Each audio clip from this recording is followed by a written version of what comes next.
Madam Chair, I think we're all good. All right, roll call. Mr. Stembridge. Present. Awesome. Mr. Valencia. Okay, Mr. Langham. Yes, ma'am. Ms. Wewell. Present. Mr. Collins. Here. Mr. Aiken. Here. Excellent. The floor is yours, Mr. Stembridge. Thank you, Madam Chair. This time we'll ask if there are any requests for withdrawals for deferral. Yes, Mr. Stembridge, 29 Sutherland Road, please. Bear with me. So that would be, that would be case VOA 1199457 with the address of 29 Sutherland Road. Would you explain to us, please? Yes, good morning, Madam Chair, members of the board. Mark Lacasse, Lacasse Law, 75 Arlington Street in Boston. Subsequent to revisions to this proposal during the community review process, we need to submit to ISD a revised site plan showing the revisions that have been made to the project, and that seemed to have got lost in the action. So we need to request a deferral in order to submit our revised site plan with the project revisions thereon before we may be heard by this board. So I'm seeking a deferral. How much time do you need, Mr. Lacasse? We have it, we just need to submit and get it reviewed. So the available is whatever. Okay, Madam Javier? Chair. Yeah, Madam Chair, we could do November 28th for the plans to be submitted to be reviewed. Okay, does that work, Mr. Lacasse? That works. Okay, may I have a motion? I like to, November 28th. Oh, sorry. I just need one of you to make that motion. go ahead, yes. Did he make a motion? No, you, go ahead. Oh, okay, thank you. Motion to defer until November 28th, 2023. May I have a second? Second. Mr. Stembridge. Yes. Mr. Valencia. Yes. Mr. Langham. Yes. Ms. Wewell. Yes. Mr. Collins. You're mute. All right, yes. I got a power washer outside. I'm trying to spare you guys that. No worries, no worries. Mr. Aiken. Yes. Chair also votes yes, motion carries. See you then. Thank you so much. Hearing no other requests for a withdrawal or deferral from this time. I'm sorry, I was actually just promoted to a panelist. We do have a request for deferral on 171 Corey as well, please.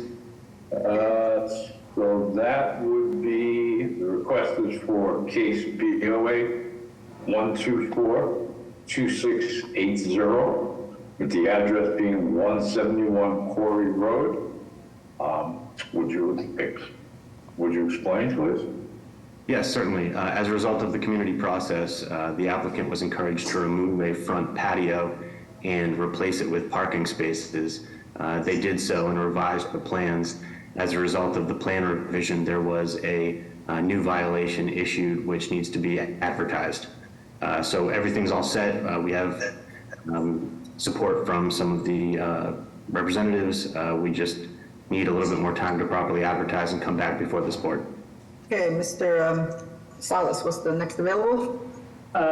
We could do November 14th for this one, Madam Chair. Does that work for you, Mr. Merrill? Unfortunately, I am occupied on November 14th. Okay. Similar to November 28th then would be the next available. Thank you. Okay, may I have a motion? I'd like to make a motion to defer to November 28th. May I have a second? Second. Mr. Stembridge. Yes. Mr. Valencia. Yes. Mr. Langham. Yes. Ms. Wewell. Yes. Mr. Collins. Yes. Mr. Aiken. Yes. Chair also votes yes, motion carries. See you then. Thank you very much. Then at this point, we'll return to the rediscussions scheduled for 11:30 a.m. And the first we have is case BOA 1406273 with the address of 6 Brooks Street. This is the applicant and/or their representative present to explain to the board. Yes, thank you, Ms. Stembridge. Thank you, Madam Chair, members of the board. Attorney Jeff Drago with Sorry. Sorry. Quick pause. I just want to confirm the interpreter is on. Yes, it should be gone. Yes, I'm on. I'm the Okay. interpreter. Juan Girao is my name. Okay, so we'll just, Mr. Drago will proceed, but just please pause intermittently so he can translate. Sure. Thank you. Jeff Drago with Drago and Toscano with a business address of 11 Beacon Street. Here on behalf of the applicants, Tom Walsh and Peter Ryan. And I also have Adam Glassman, who's the architect on the proposal. Just to refresh the board's memory on this proposal, this is what you're looking at is a rendering of the proposed addition and to change the occupancy from 3 residential units and 1 retail space to 6 residential units and 1 retail space. This will also include a full gut renovation and to erect additions to the 2nd and 3rd floor and a top 4th floor unit. Juan, are you interpreting or is the interpreter interpreting? No, I'm not, because I can't do it simultaneously, because if I did so, this would be overlapping with the So Mr. with the Drago's going to original- Mr. Drago's going to pause Yes, so he can interpret. So he's, because yes, if I had a channel to do this specific channel, I could do it simultaneously. But so unfortunately, I don't. unless Javier says otherwise, I don't think we have simultaneous capability right now. So Mr. Drago is pausing so that you can interpret what he has said so far, and he's going to continue to pause intermittently so that you can jump in. So would you like to translate what he said so far? Yes, thank you very much, and that would be great.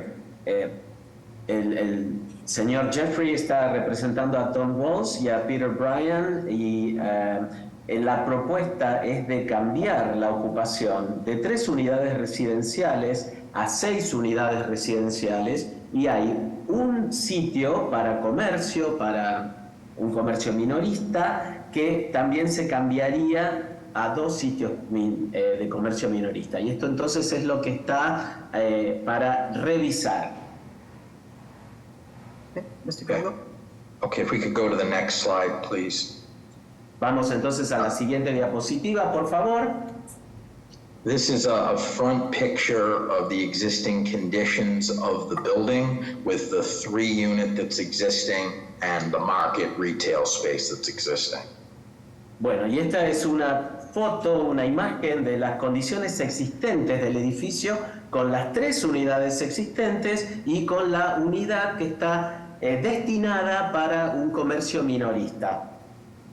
The addition would infill above the market and then an additional unit that would be recessed on the top 4th floor by 11 feet 6 inches pulled away from the curb. Y el agregar entonces esto estaría superando lo que sería por la parte del mercado y estaría sobre un 4º piso de lo que es la unidad o el edificio en sí. Next slide, please. Vamos a la siguiente diapositiva entonces. And in this slide, you can see that this is ideal because it's directly across from Airport T Station for those folks that would be commuting and using the rail line. Y esto pueden ver aquí que es ideal porque está enfrente de la estación T, con lo cual le permitiría a los transeúntes y pasajeros utilizar las vías del tren, el servicio del tren, mejor dicho. The recommendation of the BPDA was to support this project. It does fall within the guidelines of the new Plan East Boston recommendations. And in this picture across from us diagonal is a new project that was 5 and 6 stories. This particular building falls right off that Bremen Street corridor, which calls for this kind of development.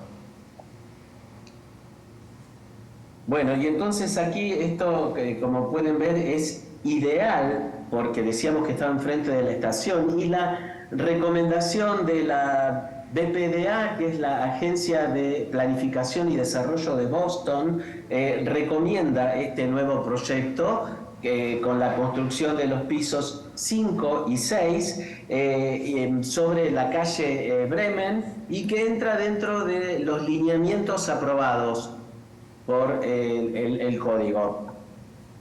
I can now go over the floor plans. Just on the proposal, there would be storage and mechanical in the basement.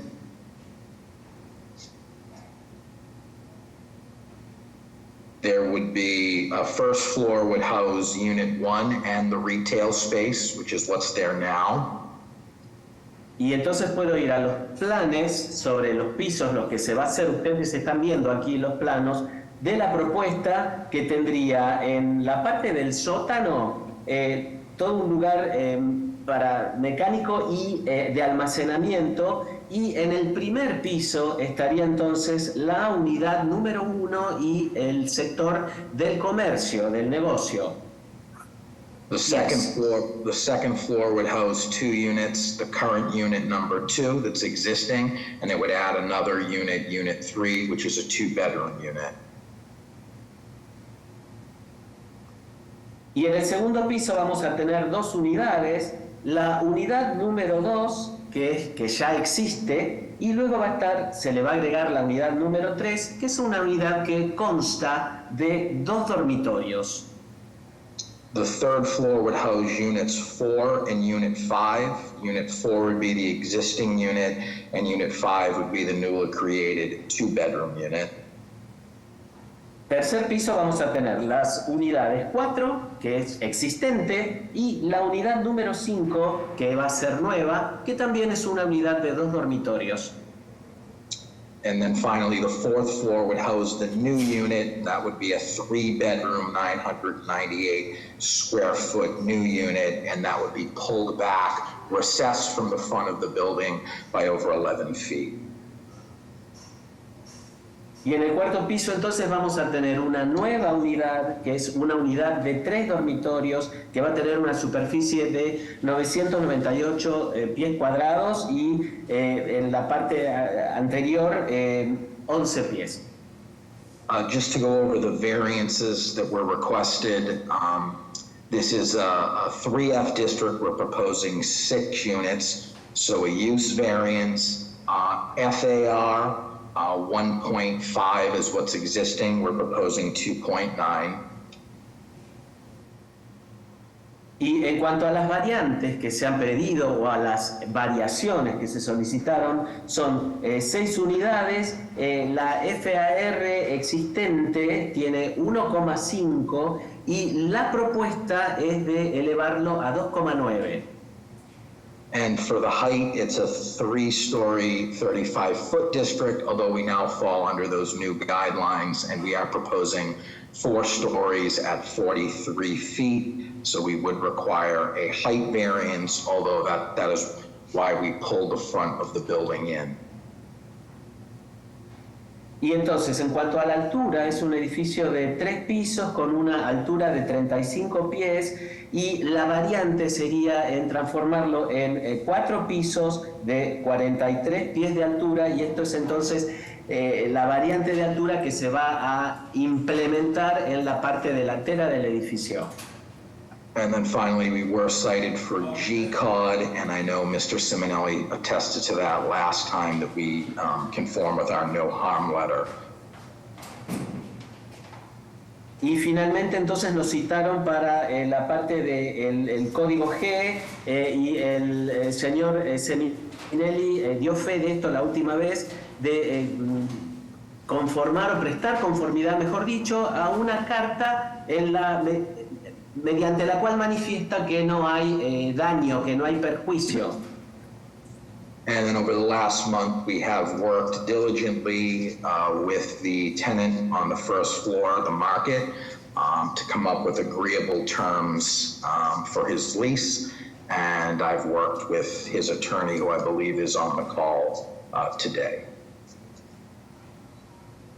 Y en el último mes hemos trabajado diligentemente con el inquilino o el locatario del primer piso, que es y hemos acordado los términos de su renta de una manera también muy amigable, y lo hemos conversado también con su abogada, que entiendo está presente en esta comunicación vía Zoom en el día de hoy. And with that, I can pause to answer any questions that the board may have. Y con esto puedo hacer entonces una pausa y responder cualquier tipo de preguntas que la Junta Directiva pueda tener. Muchas gracias. Thank you. So just for context, as I know some of the board members were not sitting the last time this was heard, the board deferred this case to give further opportunity for the applicant to discuss with the tenant, as that seemed to be the existing grocery tenant, as that was a sticking point in the community. Y bueno, para dar un poco más de contexto, la última vez no todos los miembros de la Junta estuvieron presentes, pero es importante que sepan que en ese momento la Junta Directiva logró diferir esta audiencia para dar una oportunidad a los inquilinos de poder modificarse y adecuarse a las nuevas condiciones. So I'll just start by saying, you know, while we're not here to negotiate on behalf of either party, if Mr. Drago, you could bring us up to speed on that piece a little bit more, just so that we can put that on the table and keep going from there. Sure. And again, I am limited, as well as my client, to dealing directly with their counsel, because they are represented by counsel. But we did put together over the last few weeks, and the last iteration were recommendations by counsel to the leasee, the market, and that would be a binding agreement. It laid out lease terms, it laid out rent terms, and extended that period that the market would rent and have options to extend. And my earlier phone call, just this last call was a few hours ago this morning, was with counsel to go over those terms again. And my clients did sign that agreement. Okay. Any other questions from the board? Oh, I'm sorry, please. Yes, no problem. No, lo importante es aquí destacar que en las últimas semanas, si bien la chair o la presidente de la Junta dice que no está en esta situación para negociar en favor de ninguna de las partes, el señor Jeffrey dice que, bueno, el cliente, la parte interesada aquí, tiene representación legal, tiene un consejero o abogado, y en las últimas semanas han estado debatiendo todos los temas relacionados al mercado, a la renta, al contrato de locación, a la posibilidad de extender el periodo del contrato de acuerdo a los términos del mercado. Se habló de manera muy diligente también con el abogado o la representación letrada de la otra parte, y el cliente de él también firmó este acuerdo. Yes. Any other questions from the board? ¿Alguna otra pregunta de la Junta? I have one question. No tengo preguntas. Okay. No other questions? I'm going to open it up to public testimony. Oh, I'm sorry. I have one question. Okay, go ahead. I'd just like to hear a little bit more about that lease term, because I was on the call the last time. How did they rectify that problem? La pregunta tiene que ver el señor que habla, que le gustaría saber un poquito más acerca de los términos del contrato de locación o de renta o alquiler, cómo esto rectificaría el problema, porque él no estuvo presente en la última reunión. Would you like me to answer that, Madam Chair? Or Yes, try? please. Yeah, so, again, this is a legal document, but what we came to terms with was a time period and a market rate, a below market rate rent term of 3 years, and then market rate after that for an additional 2 years, and then an option to extend beyond that for another 5 years, which I know the board had, the zoning board, I believe it was Madam, the architect Hansi Baraza, who had mentioned some specific terms, but again, it is a legal document, so, and it is still between the parties, so I have to be careful about how much detail, but I can tell you involved.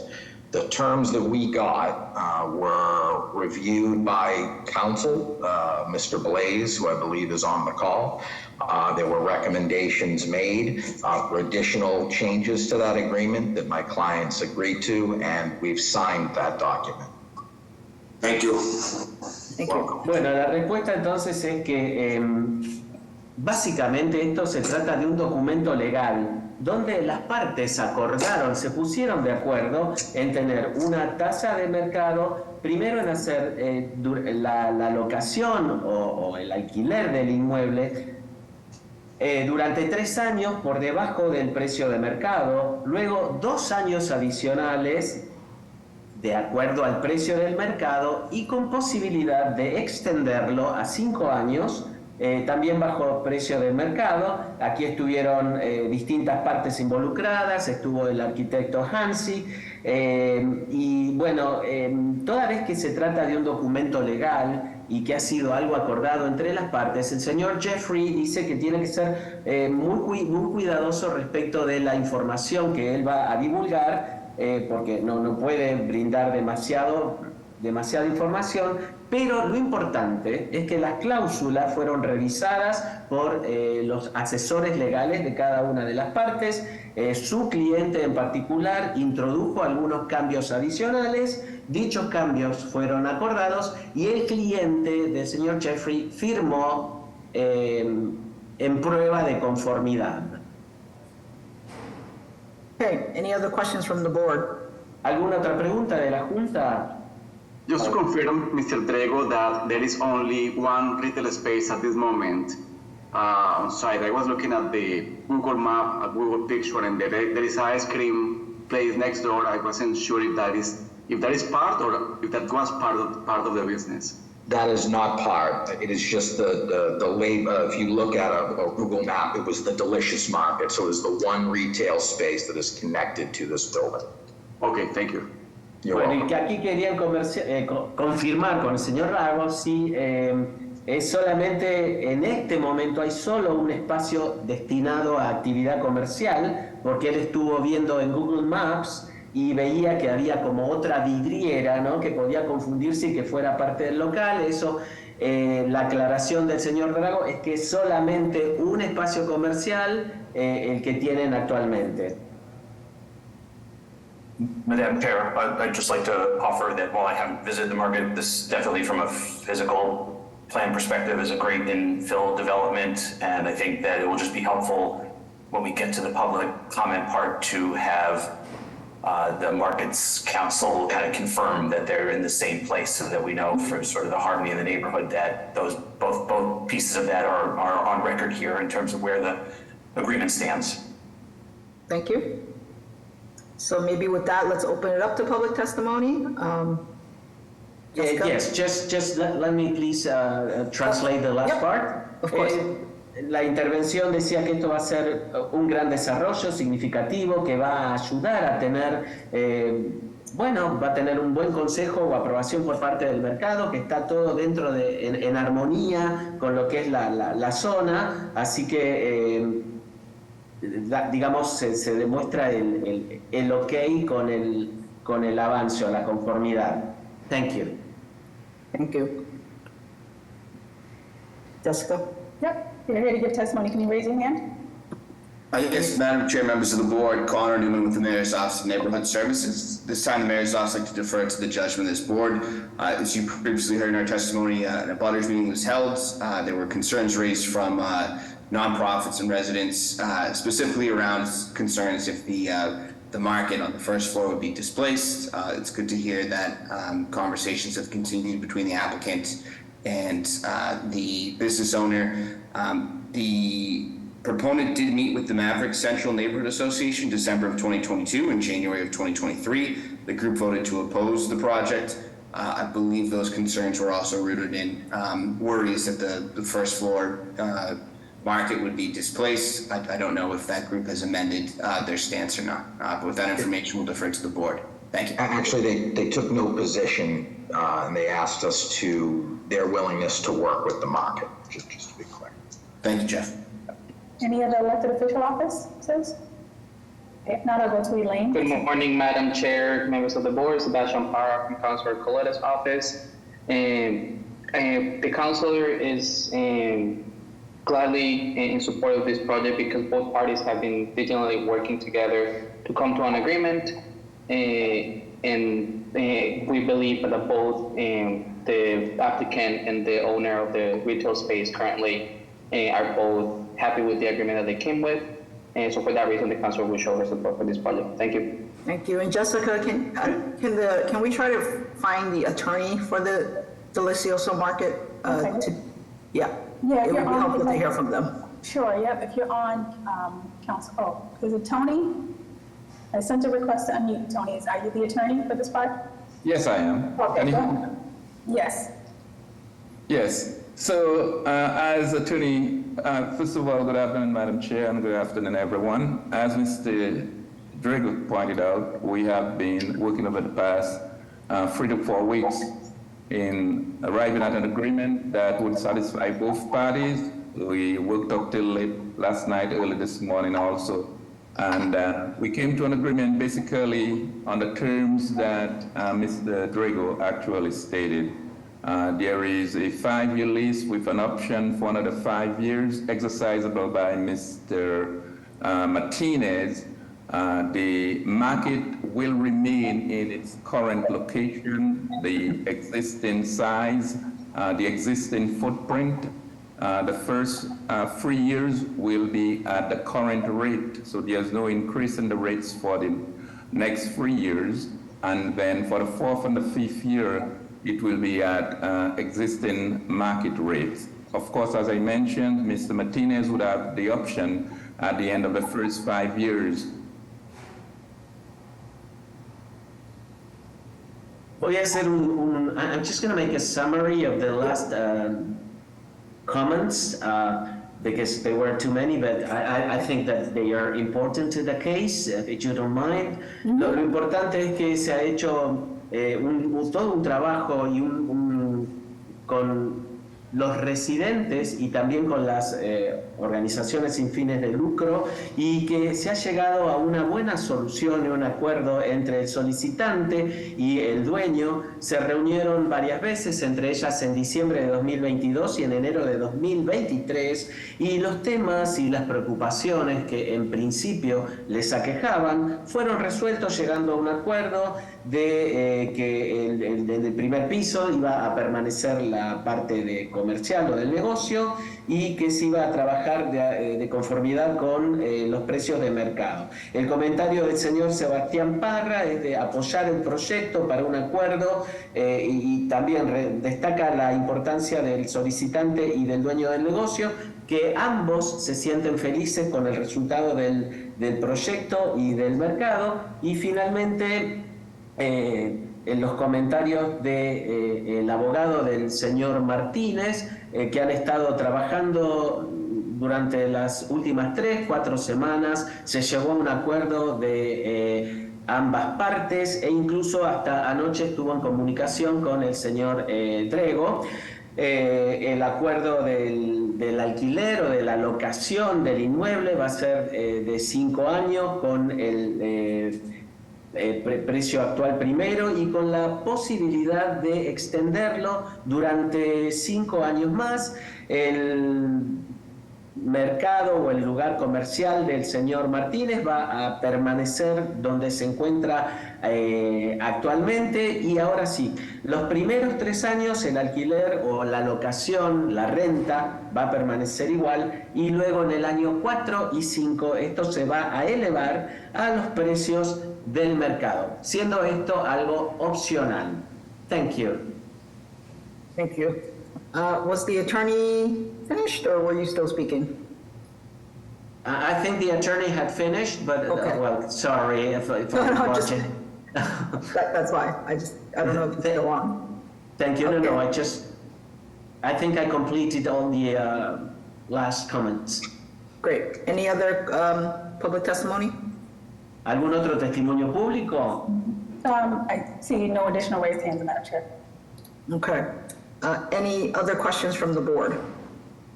¿Alguna otra pregunta de la Junta Directiva? Hearing none, may I have a motion? Al ver que no hay ninguna, pido entonces la moción para votar. I'll make a motion to approve with BPDA design review, and then approval from Boston Water and Sewer and GCOG. Okay. Se hace entonces la moción para aprobar con el ok del BPDA. May I have a second? Second. Mr. Stenbridge? Yes. Mr. Valencia? Yes. Mr. Langham? Yes, ma'am. Ms. Wewell? Yes. Mr. Collins? Yes. Mr. Aiken? Yes. Chair also votes yes. Motion carries. Good luck, everyone. Thank you very much. Fue secundada la moción, entonces todos votaron afirmativamente, la moción pasa. Gracias a todos y buena suerte. And thank you, Juan. Thank you, Juan. Thank you, it was a Thank you. pleasure. Have a great day. Sure, you too, thanks. Next, we'll move on to case BOA 1461351 with the address of 219 Layden Street. The applicant and or their representative present to explain the request. Yes, good afternoon, Madam Chair, members of the board. For the record, I'm Richard Lins with the business address of 245 Sumner Street in East Boston. On behalf of the petitioner, Jonathan Sanchez, with us is Eric Zackerson, who is our project architect. If we could jump to the next slide, please, that's probably a good place to start. While we're looking at this, Madam Chair, let me just give the board a very brief overview of the reason for the last deferral and why we're back before the board today. We originally proposed this project that involved an existing approximately 5,200 square foot lot that we were proposing to subdivide, add a new 2-unit dwelling and renovate the existing structure, which is already 2-unit dwelling on the existing lot. After hearing feedback from the neighborhood as well as the recommendation from the Boston Planning and Development Agency, we have gone back and significantly revised the project, where we're no longer proposing a subdivision or the construction of a new 2-unit dwelling. Instead, we focused all the efforts here on the existing structure, performing a complete renovation, and just changing the occupancy of that building to 4 units. My understanding is that that is more consistent with the recommendations for Plan East Boston, and I believe that is evidenced by the recommendation that's been provided to the board in connection with the most updated plans for the case. So what we're looking at here is a quick overview of the neighborhood. This is located in the Orient Heights section of East Boston at Layden Street, the existing structure. You can see that's signified by the red dot, the brown roof. Sits immediately adjacent to a 3-story structure, which is, I believe, occupied as a multifamily dwelling. The buildings located directly behind us are also 3-story structures that are used for multifamily purposes. We can go to the next slide, please. So looking at our street view here, this is the existing building, which is to the left side of the screen. You can see that is a hip roof with essentially 2.5 levels currently. Our proposal would square this building off, and I'll show those in a moment in the elevations. To square the building off to make it a 3-story, which will allow for the complete renovation of the inside and the 4 dwelling units. The building will sit, and as I think the board can appreciate, the existing structure is actually located closer to grade than the building immediately adjacent to us. As you can see, the walk up, there are approximately 4 or 5 steps to the existing three-family that's next door with an exposed foundation. So our building, even though which will be 3 stories, will actually be lower than the building to the right. Next slide, please.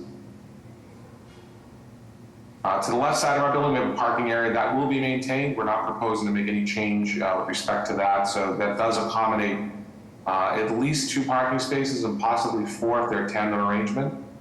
We are requesting relief under the code for purposes of parking because we would certainly require more parking under the current code. However, we believe that the planning spots and recommendations are actually showing a possibility of less parking in this particular neighborhood. So we are going to maintain the existing parking that's available. Next slide, please. Just our abstract for the BPDA showing the current zoning district.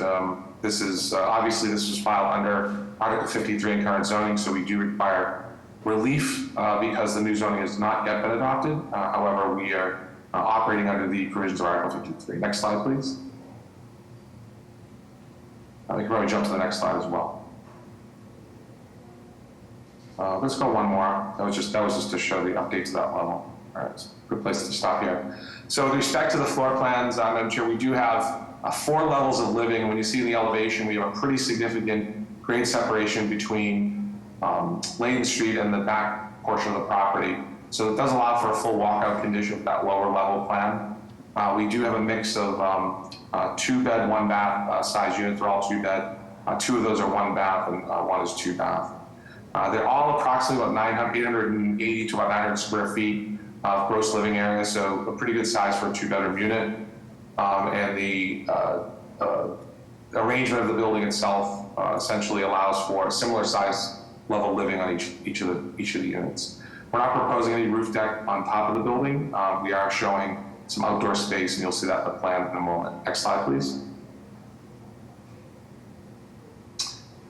So showing us the front and I believe it's the right side elevation, you can see that significant grade difference between Layton Street and the back of the property. And again, we talked about that, allowing for a complete walkout condition from the back portion of the property as well. And then you see the 3 levels essentially coming up at the Layton Street grade, which keeps this, as I said, lower than the building to its immediate right. Next slide, please. Showing our rear elevation, our left side elevation, you can see that walkout condition at the basement level, as well as the rear elevation, which shows as 4 stories because of that grade separation between the lead and the back of the property. Next slide, please. We could skip over this as well as, I believe, we do have, skip over that as well.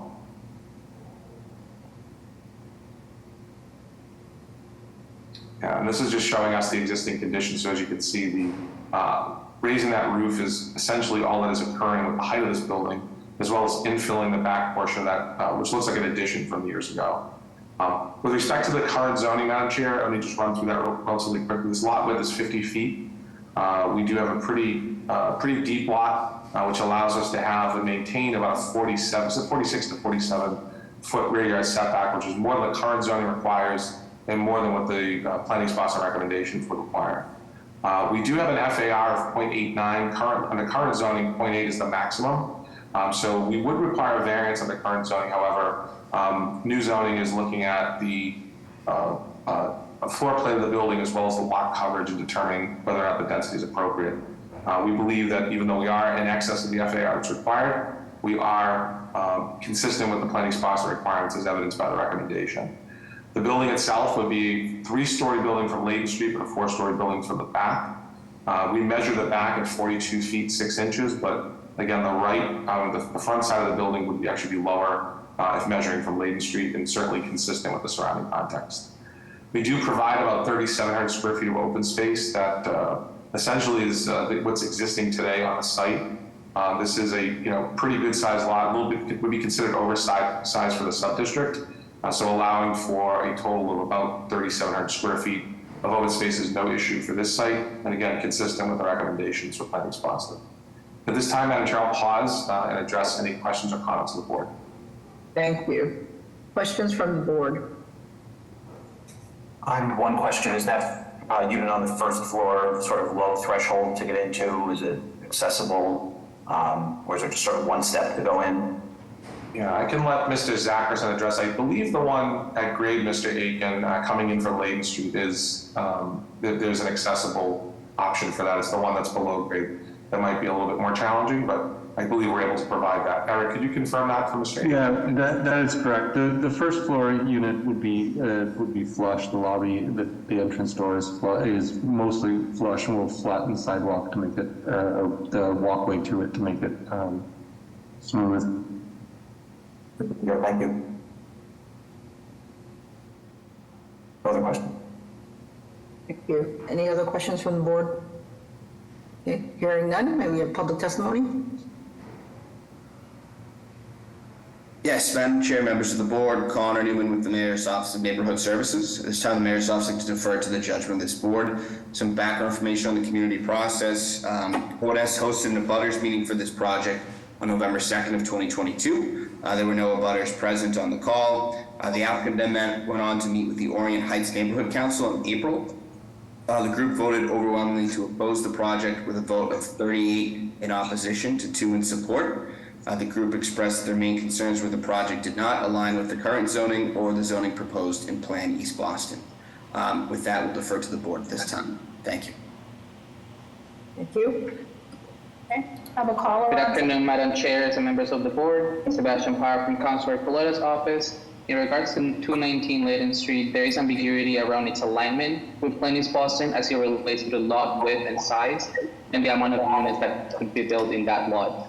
And we will also consider that there is a good parking to unit ratio.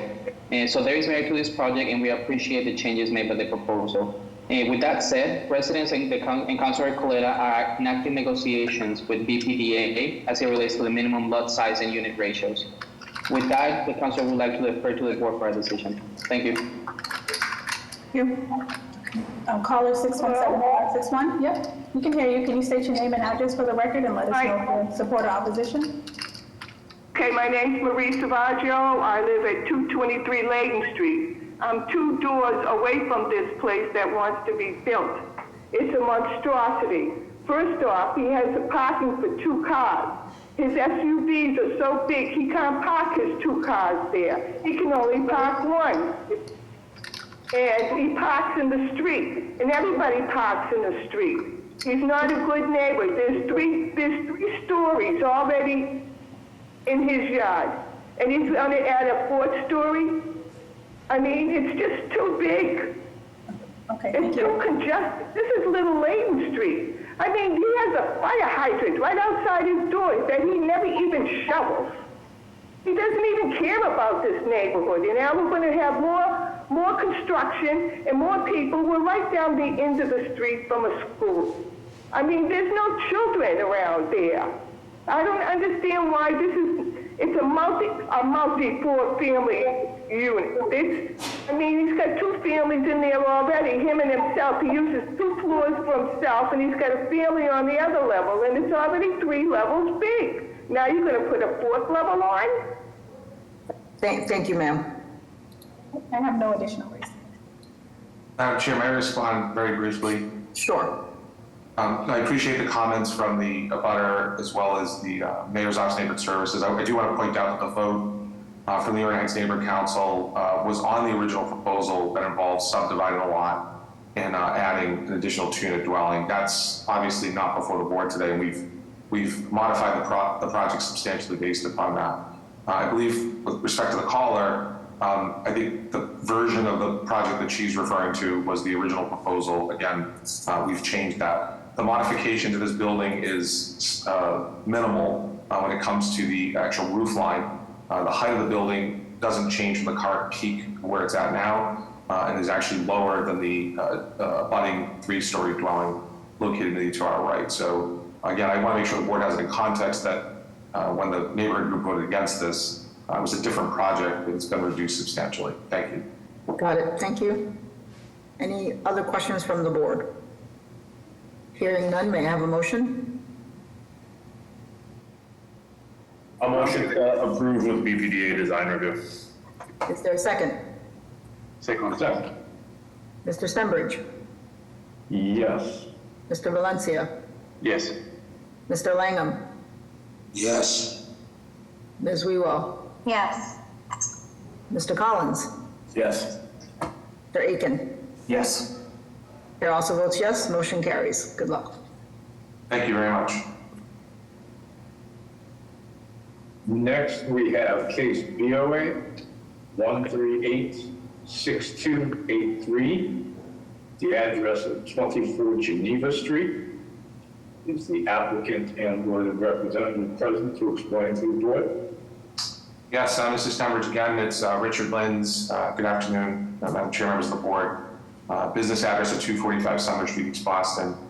On behalf of the petitioner, again, this is back before the board for deferral.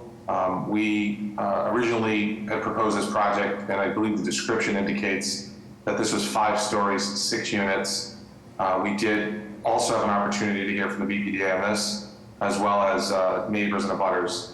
As a result, we did make what we consider to be a significant change, reduce the height of the building down to 4 stories, as well as reduce the number of units from 6 to 5.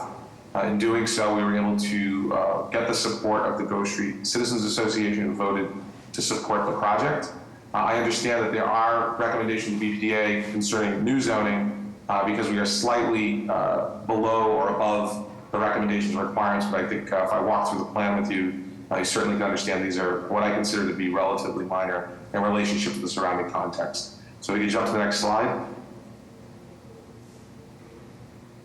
Quick overview of the current zoning. This is considered an MFR, multifamily residential district, which allows for this type of use. So anything over 4 units or above are permitted as a matter of right currently. New zoning, I believe, will also allow for multifamily in this district based upon the recommendation that I've seen. If we can jump to the next slide, please.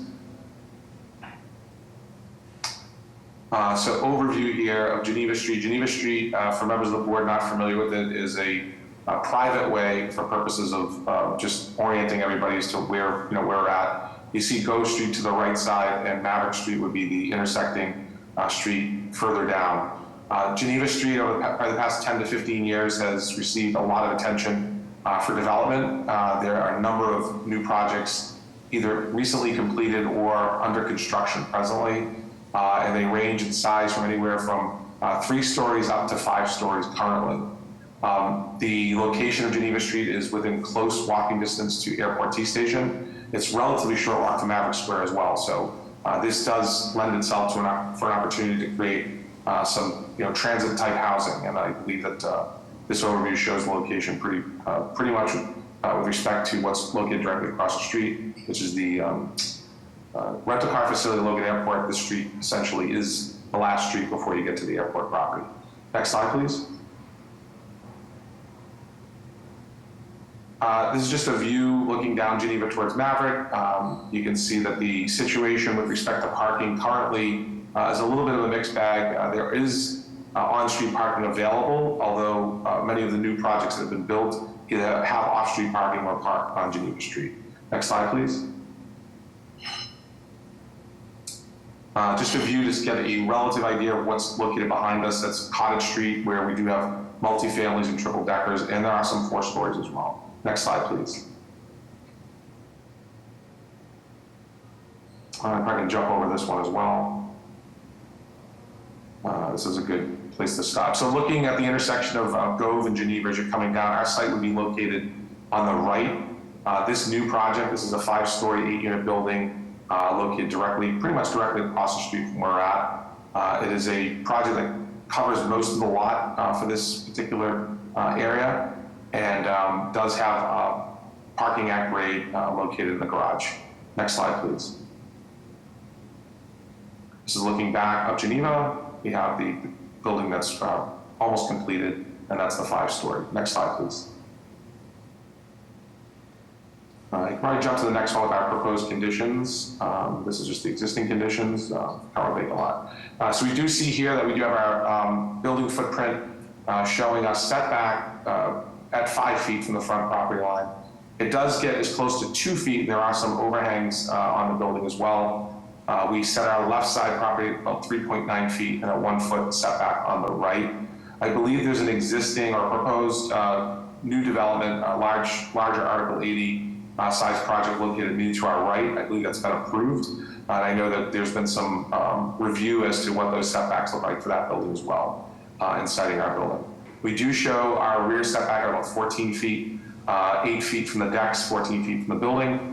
And then you can see the layout of the building with the parking that's located below at grade. Next slide, please.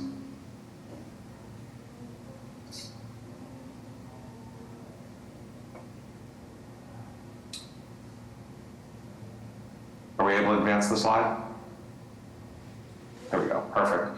So looking here, Madam Chair, we do see the ground level with the 4 parking spaces located in the garage, building access, mechanical, et cetera. As we get up to the 2nd floor, those are the first units. They're located side by side. They run front to back. Approximately between 700 and or 680 to about 750 square feet. These are both 1 bed or 1 bed plus 1 bath. Next slide, please.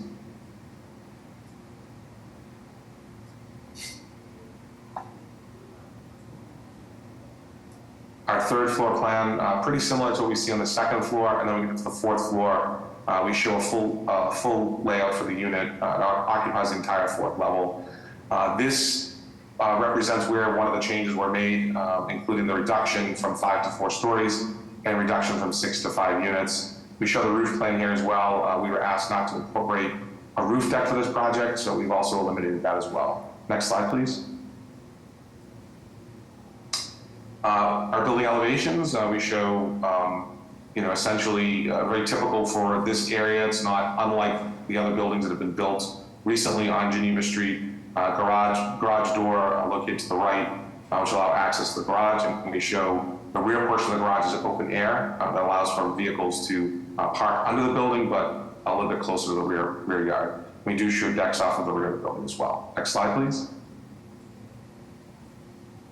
Showing our right side elevation, we do have some windows that we are able to incorporate, and I believe Chris Drew is our architect. If there's any questions on that, knowing that we are located within 1 foot of the property line, I believe these are inset and therefore able to comply with the building code with respect to the window setback that's necessary.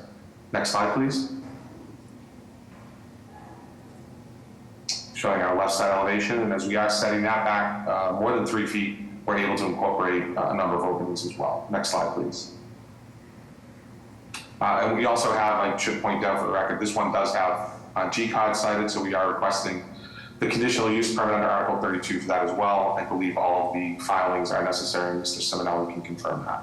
I will pause there and answer any questions of the board. Thank you. I may have missed it. Parking, can you? Yeah, total of 4, sorry, total of 4 spaces located at grade. Okay. Questions from the board?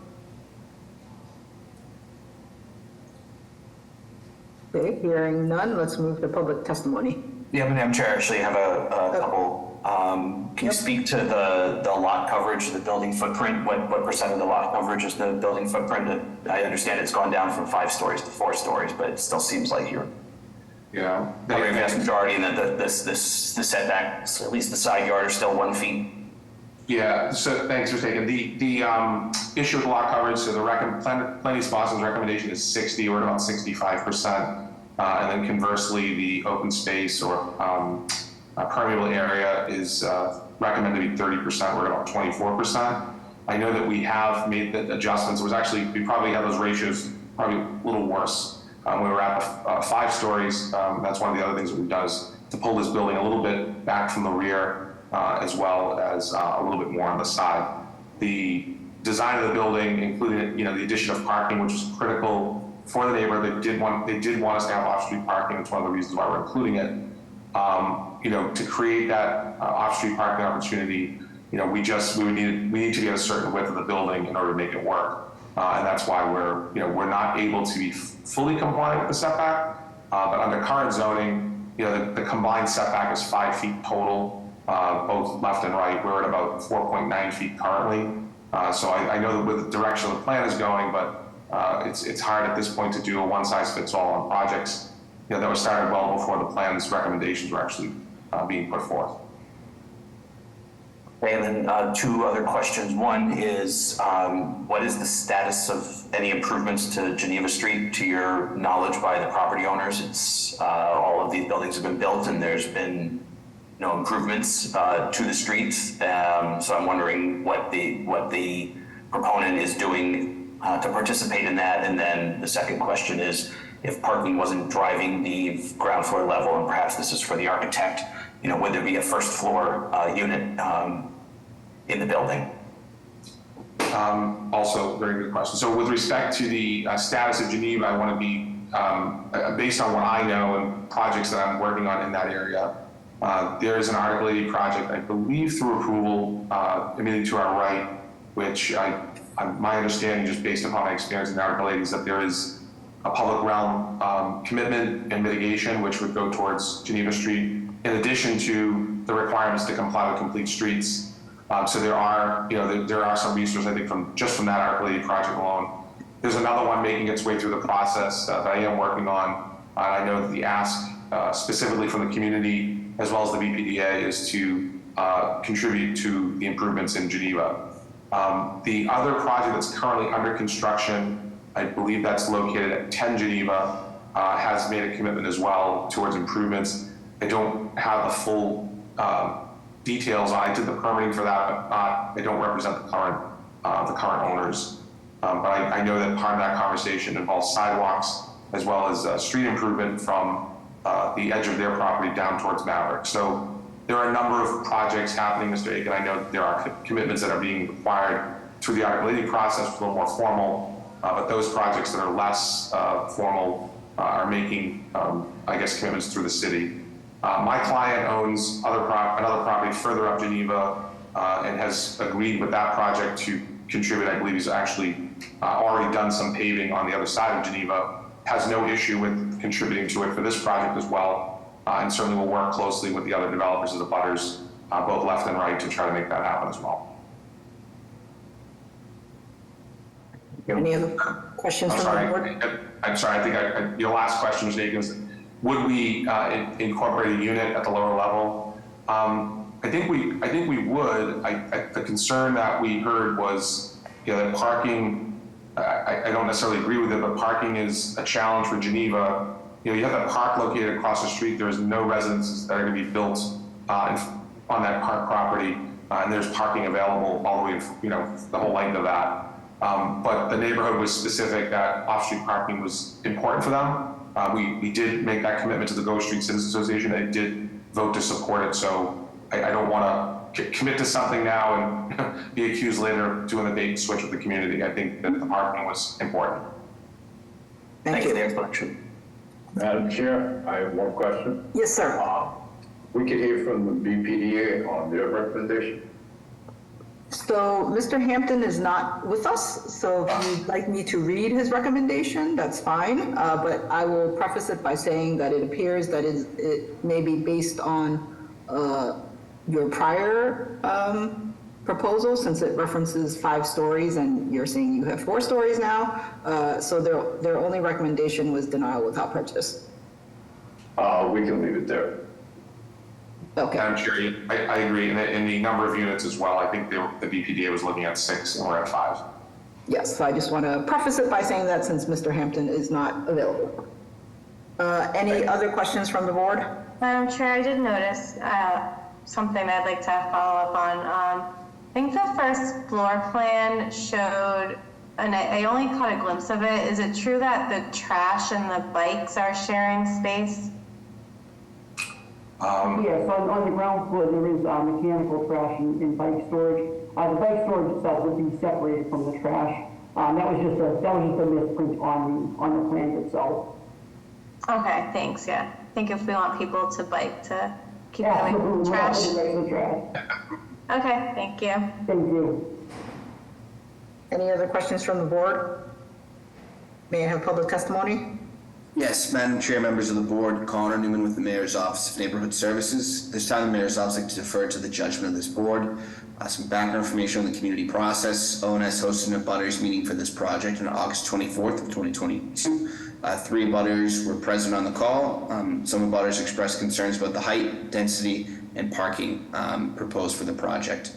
The applicant went on to meet with the Gulf Street Citizens Association on May 23rd of 2022 and September 26th of 2022.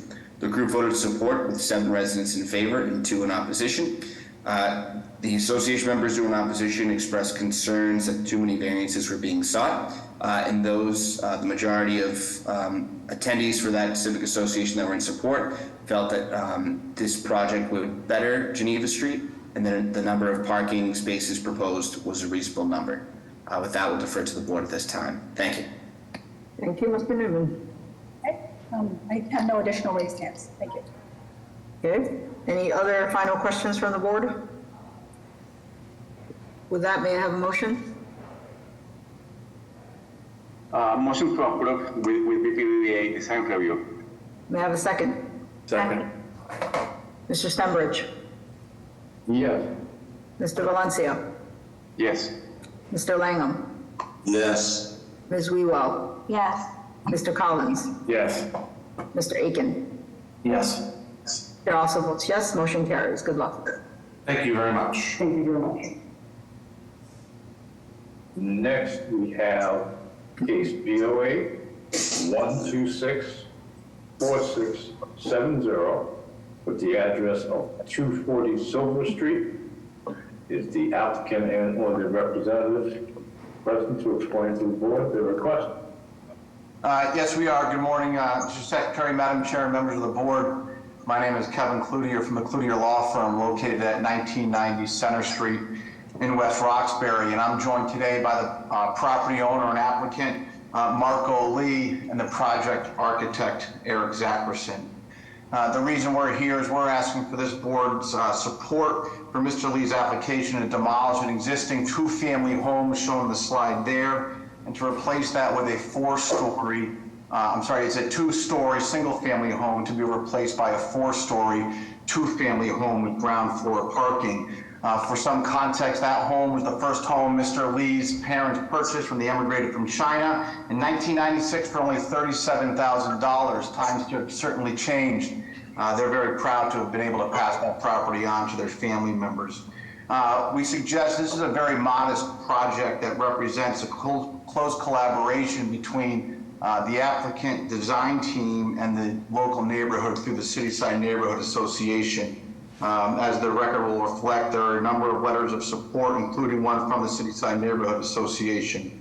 A very brief overview, because I'm going to defer to the project architect to discuss the plans, but basically what we're seeking, and if you can go to the next slide, please, slide 2, provide some site context. But what we're asking for in this proposal is to include ground floor parking, and then the next 3 stories will be comprised of living area. 2 units. Unit 1 will be a total of 1,400 square feet. Unit 2 will be a total of 1,350 square feet. And we believe, based upon this zoning district, as you can see some context, this is a model multifamily local services location where the intent of the code is to harmonize residents or local businesses so they can both support one another. The project location is just 1 block set off of the busy West Broadway corridor between E and F Street.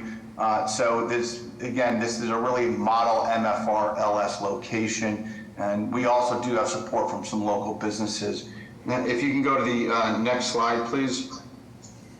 I think this will also show that as existing, it's a pretty small, currently it's a very uniquely sized building and quite out of context with the character of this neighborhood that's seen a lot of positive development over the past 15 years. So this proposal will certainly bring this project and this location more in line with the neighborhood and the code's intent to maintain, enhance, and promote the character of the residential neighborhood. With respect to zoning, if we could go to the next slide, please. This just shows the zoning district being an MFR, sort of wedged in between a standard MFR district. So further back you get from West Broadway, it's strictly residential units. This close into Broadway is the MFR LS, again, to harmonize the residents and the local business community. And with respect to the zoning, most of the violations stem from the fact that the lot itself is only 1,200 square feet, which is small, but for this area, it's fairly common. And so the violations that we are seeking variances for would be lot area combined with the additional lot area. Again, the code requires a total of 6,000 when you combine the lot and the additional lot area. And again, this is a 1,200 square foot lot. Again, not uncommon for this area. With respect to the FAR, it's a 1.5 zone.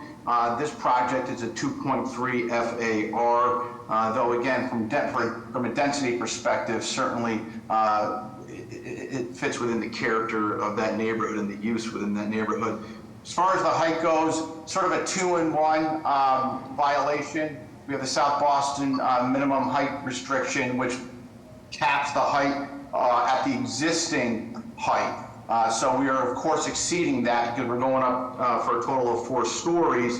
And we also exceed just slightly the base code of 35 feet. We're at 43.8 feet.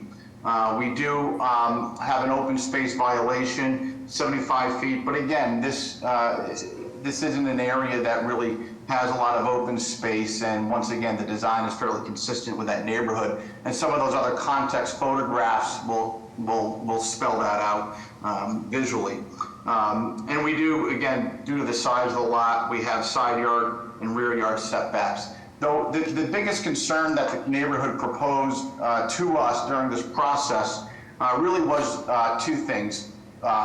Roof decks, which were part of the original, in fact, 2 iterations of the plans, we've removed those roof decks. And then the off-street parking. We redesigned it to allow for that first floor off-street parking. We do provide for 2 legally sized parking spaces. The zone requires 3, though again, an owner could possibly, in a tandem manner, get a 3rd car in there. But again, for legally compliant purposes, there are 2 off-street parking spaces where the code requires 3. But this was a point when we represented this 3rd iteration of the plans to City Side Neighborhood Association. When it came to parking, they were satisfied with that. With the 2 spaces. For specific design discussions, I'd like to turn that over now to the project architect, Eric Zachris. Thank you. Could you turn to the next slide? And the slide after this. Basically, the site, which is shown here, is directly adjacent to the larger buildings that were highlighted in the previous slide. Next slide. Through the process, and next slide, I guess. Through the process and talking to the neighbors, one of the key issues was creating parking spaces, and since Silver Street doesn't have any parking, adding a curb cut did not eliminate any of the street parking. Next slide. So on the lowest level, we have created a 2 legal parking spaces scenario with a small trash area inside the building. Above that, there would be 2 units. There would be a front-facing unit and a back-facing unit, and both of them will be 3 levels. On the right side of the drawing here, you see the living kitchen facing the front for Unit 1, and the living kitchen facing the rear for Unit 2. Both of them, once you get to this level, have internal staircases, so the common staircase just comes to this 1st floor. Next slide. And before I forget, the building would be fully sprinkled, and that's part of the exiting scenario. The 2nd floor of the unit, 3rd floor of the building, is shown here as number 3, and that would have 2 smaller bedrooms and a family scale bathroom. Again, one of the comments we hear very often and definitely heard in this project was they wanted the units to be to promote families living in the neighborhood. So these units have 2 smaller bedrooms on that 3rd floor, and then on the 4th floor they both have a primary suite with an ensuite bathroom that would be the top floor of the building. Next slide. And then there's a slide of details, but the elevations that you'll see in the next slide are really trying to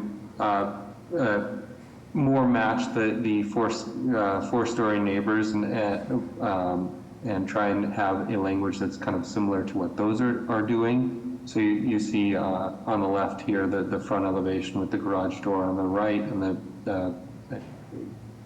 the person entrance on the left, and then above that, the small bay over the garage door, and then at the top floor, the fourth floor, we stop part of the bay in order to kind of have that third floor line similar to our neighbor on the left, even though a lot of our neighbors on the right and down the street are all 4 stories. Next slide. Yeah, and then the rear elevation is fairly quiet, but it is critical for us having some windows into those spaces. So there's a number of windows on the rear there, and then you see how we compare to our neighbor at 238 Silver, which is the building currently the scale. So you can get an idea of how the scale of the project comes up about a full story. Next slide. I think that might be it for my part. Yeah, and parking mitigation was an earlier concern that was mitigated through, or mitigated, I'm sorry, through the ground floor parking. So if you want to go to the next slide. And this just shows it's kind of a complex construction considering the current layout of the building. But another member of the development team, Abacus Construction, actually has a lot of experience in performing this type of construction. And so they just showed some of their prior buildings where they're essentially connected townhomes that they're able to construct and go up even further. And we have already enlisted structural engineers who have opined that the construction would not cause any structural issues to the adjoining property. So with that presentation being concluded, we're happy to take any questions. Thank you. Are there questions from the board? Okay. We can circle back here. No, let's go to public testimony. Yes, Madam Chair, members of the board, Connor Newman with the Mayor's Office of Neighborhood Services. At this time, the Mayor's Office likes to defer to the judgment of this board. Some back information on the community process. ONS hosted a butters meeting for this project on April of 2022. Since then, the applicant's been working very closely with the Cityside Neighborhood Association, which supports this project as it appears before you today. With that, we'll defer to the board. Thank you. Thank you. Sean, you looking to get testimony here? Good afternoon, Madam Richard, members of the board. I'm Calderon from Council President Flynn's office. The council would like to go on record in support based on a good community process and good faith compromises on both sides, including reducing the unit count from 4 to 2 and the FAR from 2.9 to 2.3, adding 2 parking spaces and a trash receptacle area in the garage, and removing the roof decks entirely from the proposal. This work with the neighbors also earned the support of the Cityside Neighborhood Association. Council President Flynn respectfully requests that the proponent continue to work with the community on any quality of life issues during the construction phase. Thank you. Thank you. Madam Chair, members of the board, Paul Sullivan, City Council at large, Michael Flaherty. Echoing the sentiments of Council President Flynn's office and acknowledging that there are projects that do warrant merit, that do have violations under Article 68, the council would to go on record in support. Thank you. I have no additional raised hands. Okay. With that, may I have a motion? We have a clarifying Madam question. Chairperson, Yes. this is Sean O'Rourke. I am here to speak in opposition to the project. I had my hand up and it pre-registered, please. Okay, please speak. Thank you.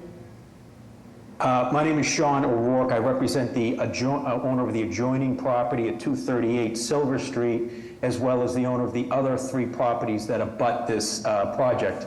The issue here is this building is unique, as Mr. Cloutier said. It was originally, it appears to be a single family structure originally, so there is no firewall between both properties. There is actually an access panel, if you look at slide 1 from the presentation with the picture of the property. If you look up above this access panel from the first floor, you can see all the way across to their property on the joists. And their structural engineering report shows that the joists go all the way across. So there are 4 women tenants in our side of the property under written leases. The construction to tear off side of the building without having an exterior wall on our side is clearly going to damage our property. And then once that side of the building is off, our side of the building is entirely exposed to the weather, making it uninhabitable. The residents won't be able to live there. The plumbing and electrical will be exposed to the weather. So it's simply untenable the way this building is set up to rip off a side of the structure and leave existing tenants there. It's not going to work. There are, in addition, there are issues with the alleyway. If you look at the property on the right side, there's now a 4-foot alleyway that is used by one of my clients for a second means of egress from one of the properties and trash removal, which is important for this area because it's a serious rodent problem that we've been dealing with. Eliminating that will create some more concerns with the trash removal. There is also, as I said, an existing rodent problem, and this construction will significantly increase that. There is elderly housing right across the street from Silver Street that will create a problem there. And there is, members of the board, a case that came down in April from the appeals court called Lee versus Kai, I would ask you to consider, where they had a similar situation in Chinatown. There was two abutting row houses made of brick. One of the row houses wanted to go up 2 stories, and the ZBA approved it with a conditional use permit. The Superior Court reversed that, and the appeals court affirmed the reversal, saying that the board should consider the damage to the adjoining structure as part of their consideration in granting the conditional use permit, and that the factors present there are also present here. So we would respectfully ask the board to deny this request. Can the proponent speak to that issue? Yeah, sure, if I can. With respect to the construction issues, I mean, I suggest that's not necessarily within the ZBA's purview, and those construction issues will be mitigated and dealt with by the actual contractors on site. And of course, we would be very mindful of any disruption that construction would cause to the neighbor. But again, the fact that we're not just going to rip off their sidewall and leave it exposed. And I think council is making some assumptions regarding what type of, the actual construction impact on that adjacent building. So I'd suggest, obviously, the general contractor will be very mindful of how to do this. In fact, that's why we even showed some photographs to show that they have experience in this type of construction when there's connected townhouses, and they can do it, and they can do it well, they can do it safely, and they'll do it with minimum interruption to the neighbors. You can't guarantee a total lack of interruption when you're doing some sort of construction or renovation in a fairly congested urban environment. With respect to the alley, that alley almost entirely, but for about 12 inches, is on my client's property. The abutting owner, who has developed, I would say, about 70% of this area in South Boston, made a decision when he developed that adjacent property. He developed the property, which is a large multifamily dwelling, all the way to his lot line, except for 6 inches to the back and 1 foot up at the front. And he has used that alley to bring trash, to allow his tenants to bring trash to the street, only because my client has essentially allowed him to do so. The adjoining building has easy access to the sidewalk through their ground level garage, so they can still pull their trash receptacles to the sidewalk without interruption. And he cannot simply assume some claim of right in the absence of an easement or otherwise to continue to use my client's property for their trash needs. And with respect to the appeals court case in Lee, that dealt with somewhat of a slightly different issue, considering it was a conditional use permit at issue, and this matter before this board is not seeking a conditional use permit. And again, to the extent that there may be some legal issue that arises down the road, I'd suggest that's not within this board's current consideration or purview at this point. And for those reasons, I respect counsel raising these issues in his opinion, but we'd ask the board to make its decision based on the plans presented and the overwhelming local support for this project. Thank you. Madam Chair, may I be heard quickly? Very briefly, this is not a back and forth for you guys. Well, in that Lee case, the applicant made the same argument that the building code would not be, issues regarding that was not applicable, and the appeals court said they were. And they also pointed out that the applicant's burden to establish this is an appropriate location and will not adversely affect the neighborhood. This is basically an interior wall between these two properties, plaster and utilities. Taking that off will clearly adversely affect the tenants in that property and our structure. It's their burden to prove otherwise. Okay, thank you. Well, we're not a court of law, so we cannot respond to that specifically. So I think, Mr. Aiken, you had a question? Did you still have a question? Okay. No questions. Okay, any other questions from the board? Hearing none, can I have a motion? Make a motion to approve with BPD design review. It seems that this development is harmonious with the neighborhood and that the construction comments that were discussed can be worked out between the parties. So again, yeah, motion to approve with BPD design review. May I have a second? Second. Mr. Stenbridge? Yes. Mr. Valencia? Yes. Mr. Langham? No. Ms. Wewell? Yes. Mr. Collins? Yes. Mr. Aiken? Yes. Chair also votes yes, motion carries. Thank you. Thank you. With that, well, it's 12:50. We need to take a break before 1 o'clock. Okay, all right, another break, guys. See you in 10 minutes.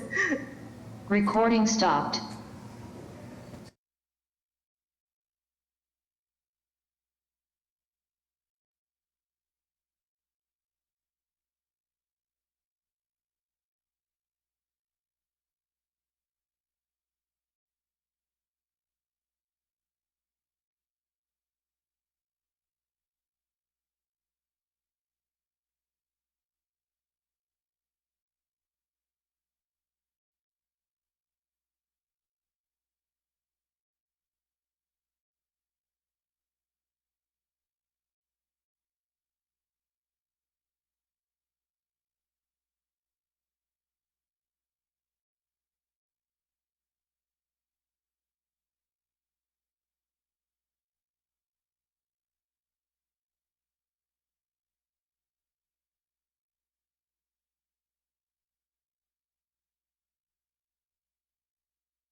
Yeah. All right, Jessica, we all set?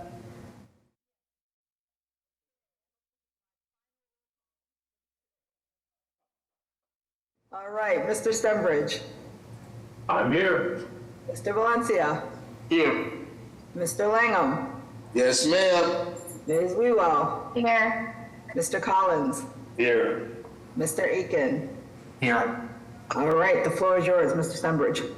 Thank you, Madam Chair.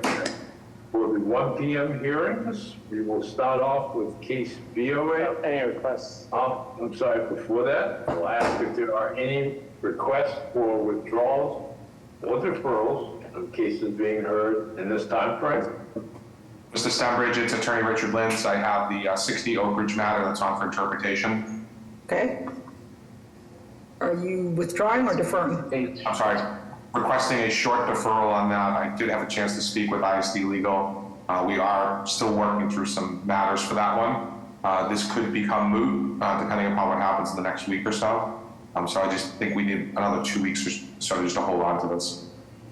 So that would be for the case for scheduled for interpretation and rediscussion at 1 p.m.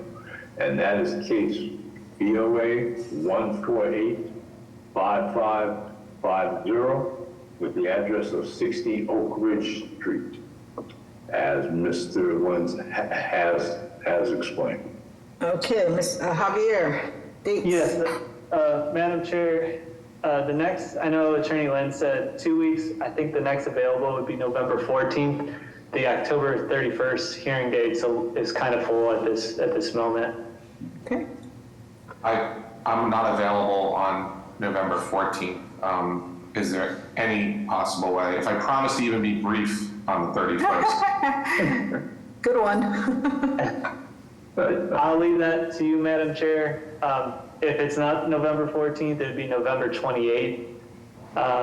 So I'll leave that to you, Madam Chair, or to the board. Well, hopefully it'll be moot, Mr. Lynn. So is the 28th acceptable? It'll have to be if I can't do the 31st. Okay, I think that's what we're gonna go with. May I have a motion? I make a motion to defer till November the 28th. May I have a second? A second. Mr. Stenbridge? Yes. Mr. Valencia? Yes. Ms. Langham? Yes. Ms. Wewell? Yes. Mr. Collins? Yes. Mr. Aiken? Yes. Chair also votes yes, motion carries. See you then. Thank you.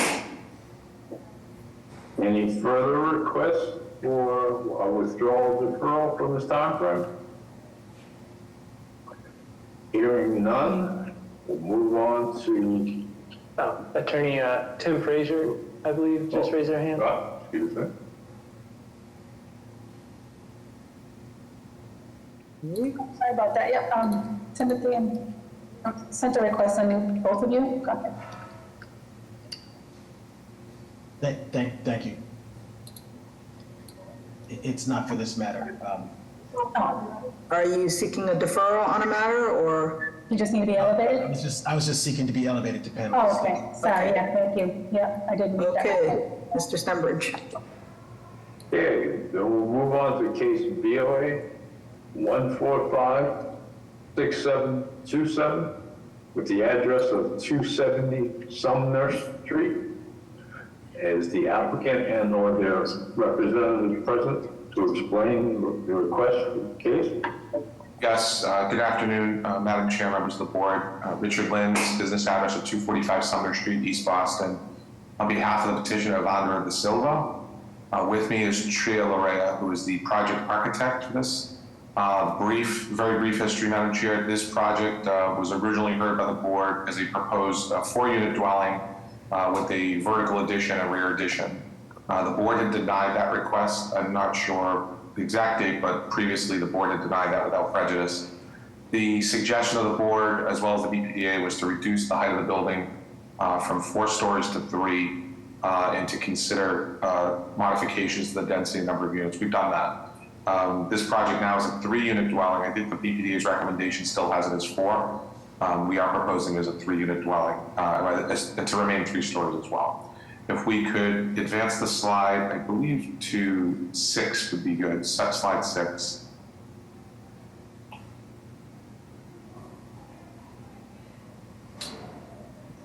So we see our existing condition, yeah, perfect. Our existing conditions are here. It's the building, the white building, sort of off to the right side of the screen. You can see the newer renovated building to our immediate right, and then 2 buildings over, another renovated building.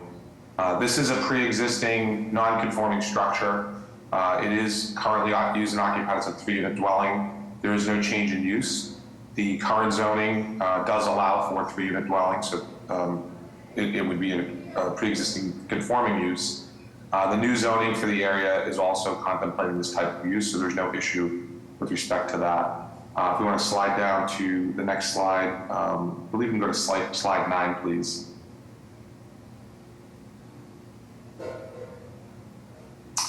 So our proposed site plan shows we are proposing a rear addition to the building that would extend to within 30, I think it's 32 feet of the rear property line. There are some proposed decks as well as egress, some landscaping, and 1 off-street parking space being proposed.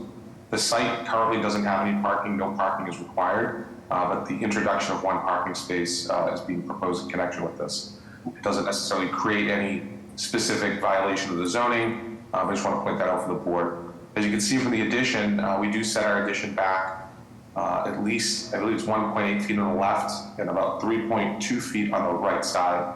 The current building goes to the property line, so we are actually increasing the setback from what the current condition already is.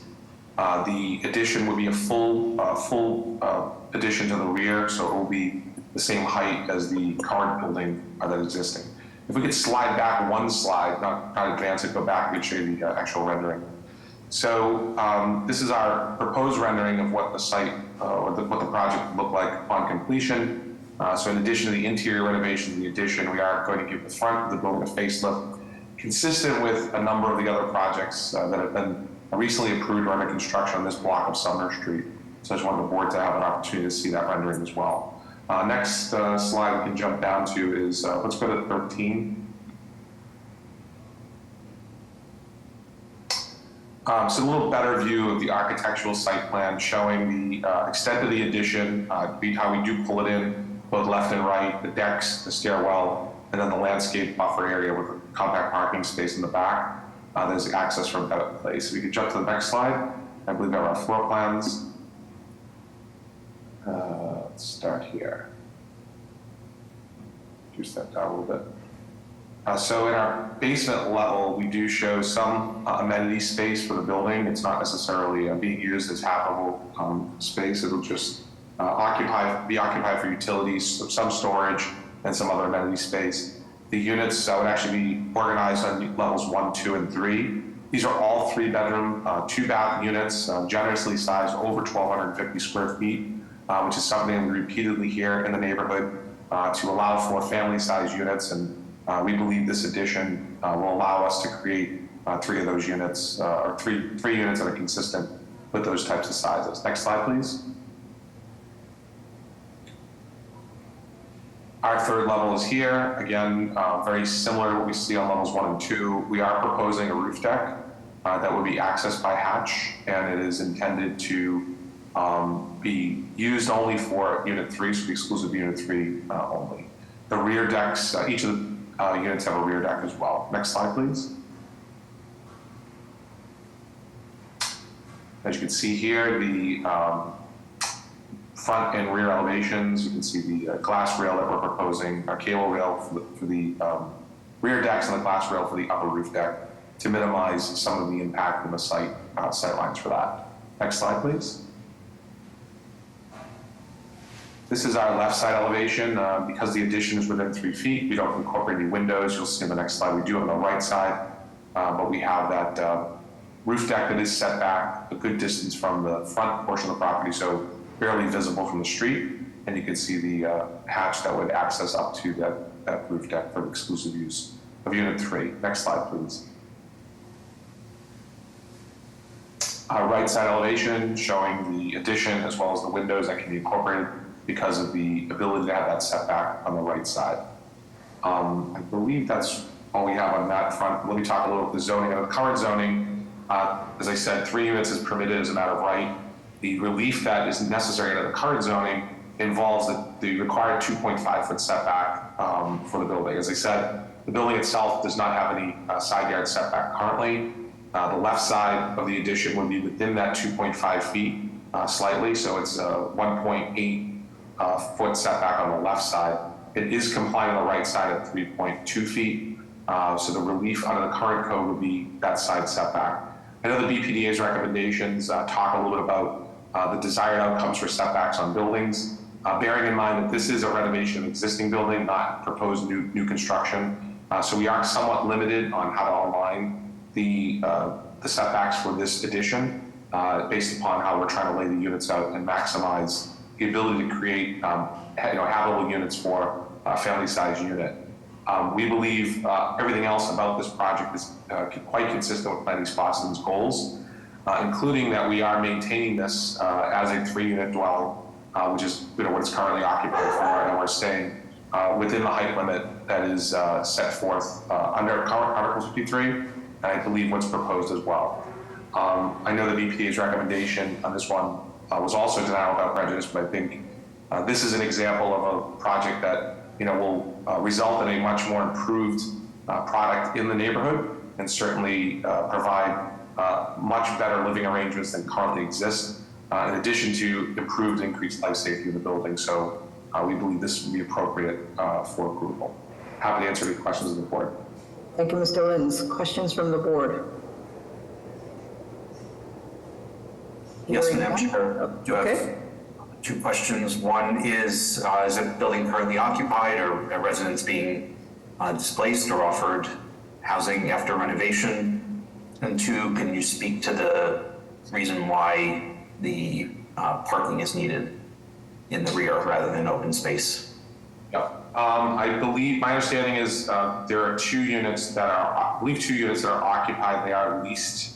Those leases, upon expiration, we will discuss relocation with the tenant because we likely wouldn't be renewing if this is approved.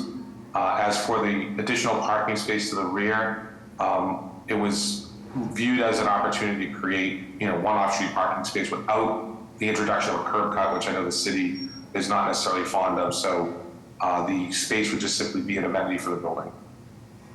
And one last question is just, does this now comply with the Coastal Flood Resiliency Overlay District, which I see wasn't cited as a violation? Not sure if it falls within it, but that's one of the city's recommendations, is to ensure compliance.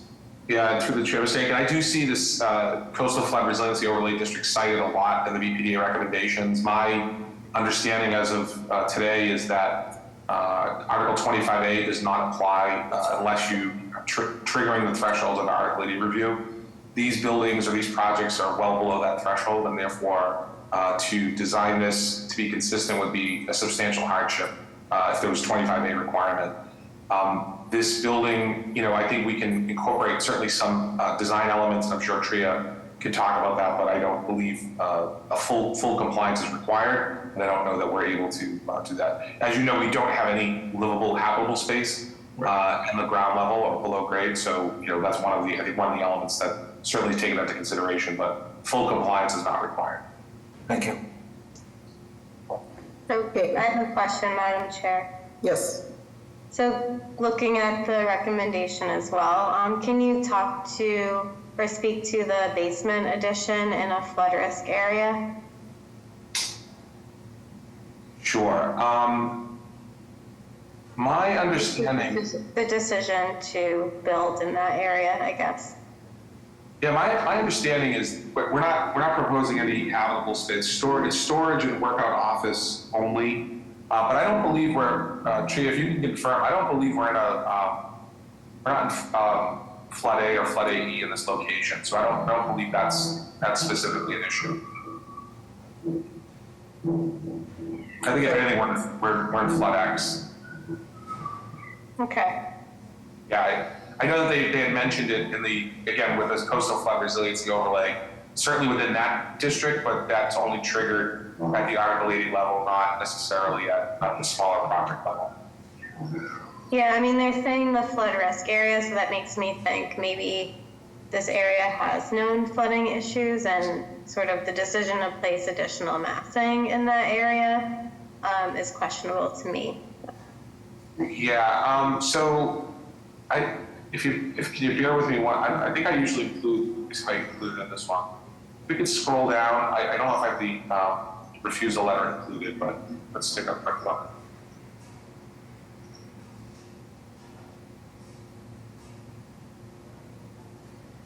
Yeah, so GCOD, which we're requesting a conditional use permit for, is what was cited. No, there is no floodplain violation or any reference to this being within the floodplain. Typically, ISD would cite that as being an issue. The recommendation, being a little different than ISD's violation letter says, is identifying coastal flood resiliency. However, it's not necessarily applicable to this size project. Does that answer your question?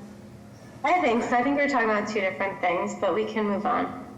Yeah, I just want to make sure, I typically, Mr. Lenz, is the person with the raised hands with your project?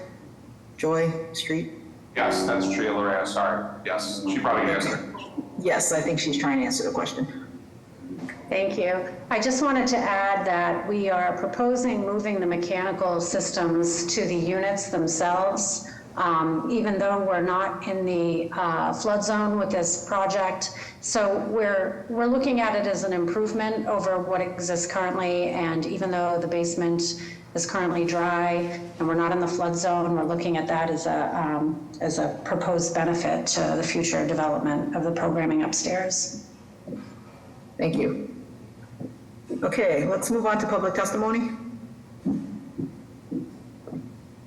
Good afternoon, Madam Chair, members of the board. Melavia Gomez with the Office of Neighborhood Services. ONS hosted an abutters meeting for this project on April 19th, 2023. One abutter was present on the call and expressed support for the project. The applicant also met with Jeffreys Point Neighborhood Association in April and May, and the group voted 13 in favor and 2 opposed for the project. At this time, our office would like to defer judgment to the board. Thank you. Thank you, and welcome. Joanne, are you looking to get testimony here? Or Paul? I sent a request to unmute both of you. Okay. Sebastian, go ahead. Are you looking to get testimony? So your hand is raised. Yeah, Sebastian Parr from Councilor Collet's office. Good afternoon, Madam Chair, members of the board. And the councilor would like to come and support this project based on Jeffreys Point Neighborhood Association's and voting support as well. Thank you. Thank you. To go back to Paul, but for some reason he won't unmute himself. Okay, there we go. Paul, go ahead. Can you state your name and address and tell us if you're in support or opposition briefly?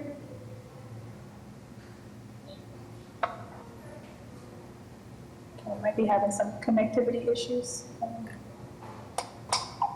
I was just here for the later project. Oh, okay, sorry, I'll make you a panelist. I have no additional raised hands. Okay, with that, may I have a motion?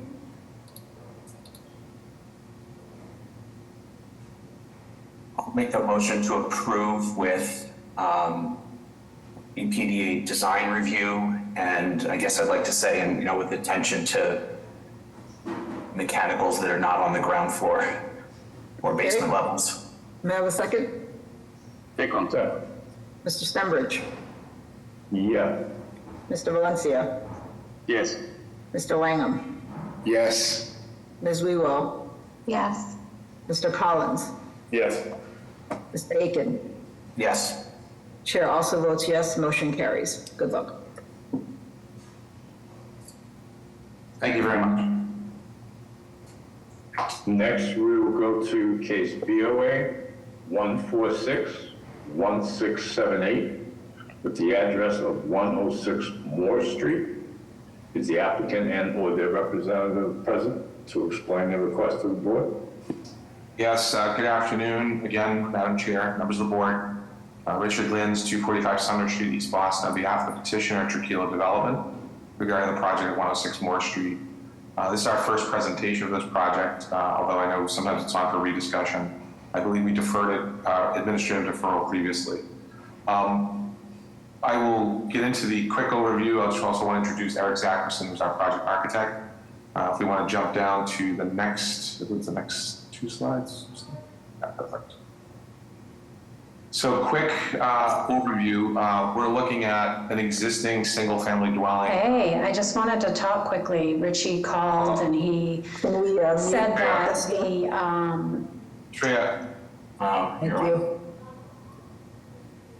Perfect. All right, sorry. So we're looking at an oversized lot in the Harborview neighborhood section of East Boston. Our proposal is to demolish the existing structure and to erect a new 8-unit residential dwelling. So you can see the site here, and it's a little bit of some of the other projects a little out of view. But if you look off onto the left side, that's a new 9-unit multifamily structure, which is located diagonally to our rear. If we want to jump to the next slide, we might be able to see another project that was recently approved and under construction.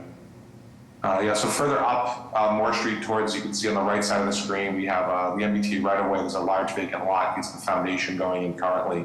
That's a 14-unit residential structure, 4 stories located there. And there are a number of other multifamily dwellings that have been approved in and around the immediate vicinity.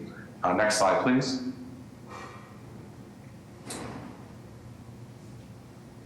So just showing our street view with the existing curb cut that sits on the site presently. Our site has, I believe, a little over 75 feet of frontage on Moore Street. Most of the lots only have about 25 feet of frontage, so this is actually 3 times the width of a typical lot for this neighborhood. Next slide, please.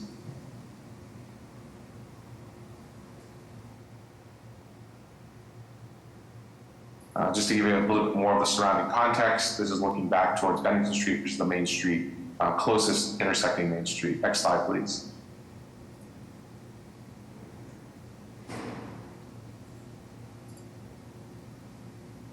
We can jump probably further. Here we go.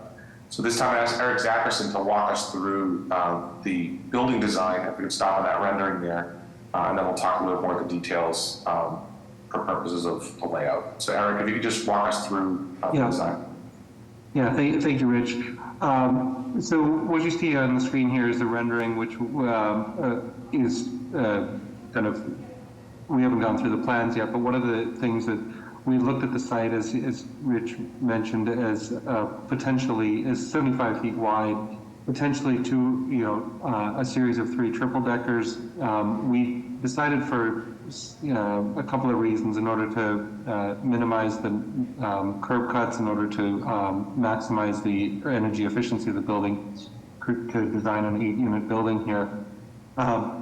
We also had been hearing on a number of our East Boston projects that they were tired of big square blocky buildings, and so we worked to incorporate an angled roof into the scenario. We worked to use that angled roof to hide the roof decks in the middle of the building. What you see, one of the most striking features is that angled roof at the top. We also pulled portions of the building forward in order to try and make it not feel quite so wide, even though it is, as we'll get into it, the 8-unit design.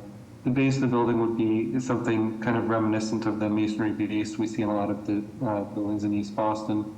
And then the bays would be various cement fiberboard panels in a couple of different configurations in order to break down the scale of the building further.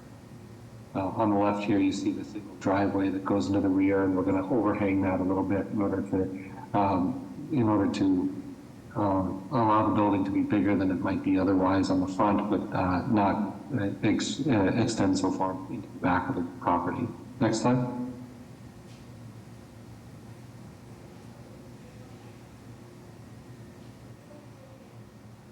I'll talk quickly about this before we turn it back over to Eric. So with respect to the zoning, currently it's a 2,000 district, minimum of 2,000 square feet for 2 units. One of the items that we reviewed as part of the EPA's recommendation, and certainly this is a newer project as compared to others that have already been in the pipeline, we worked carefully to try to incorporate all of the design recommendations that are coming out as part of Plan East Boston. And as you'll note from the BPDA's recommendation, we are generally in compliance with things like the building footprint size, the height of the building, our setbacks in the rear, the amount of open space that we do have on the site and how much lot coverage we do have. The only issue, or as well as parking, the only issue is the proposed number of units. So Plan East Boston is, for this area, is looking at, maximum of 6 units on a lot, that's 50 feet or wider in width. And I know this is a little bit sort of in flux right now with some of the conversations that are happening in the community, but a lot with 75 feet width, would easily accommodate potentially a 6-unit building on the 50 foot width size lot, as well as potentially 2 additional units on a separate lot. Our thinking was to incorporate this into 1 building as opposed to creating 2 buildings, which will allow us to maximize the amount of open space on the site. We've reduced this from the original proposal from 9 units to 8, and we're trying to be very sensitive to what the planning objectives were for not only the height of the building, but also lot coverage and building size. So I think as the recommendation makes clear, we are pretty much hitting all those marks, as well as off-street parking, which actually exceeds the recommendation, but we wanted to be responsive to the neighborhood concerns over parking as well. So I think from a zoning standpoint, we do require a number of variants on Article 53, but this project is certainly heading in the right direction when it comes to where Plan East Boston is at. I know the recommendation is to deny without prejudice because of the proposed 8 units, but I think it's important to realize that at 50 feet in width, which this lot, certainly is this lot is in excess of, 6 units would be appropriate. We believe because of the additional lot space that we have, the additional 2 units would be consistent with the planning objectives. So I'll turn it back over to Eric to run through briefly the floor plans so we can address any questions or comments. Thank you, Rich. On this this plan you see here, this is the site plan. Moore Street is across the top of the building, or top of the drawing, and the driveway is on the right side, the building being the gray shaded area, and then the parking area in the rear. Next slide.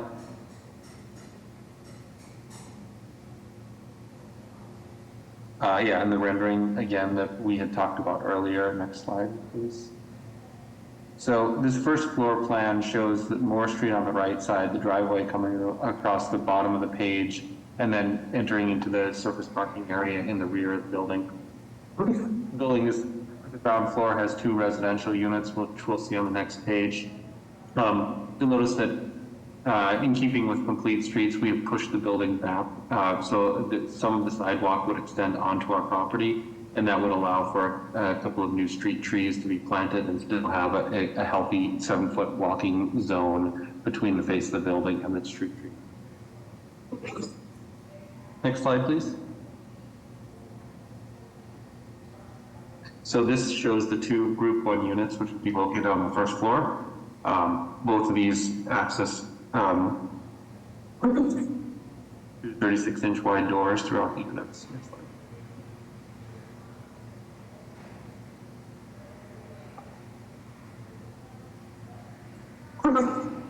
Sorry.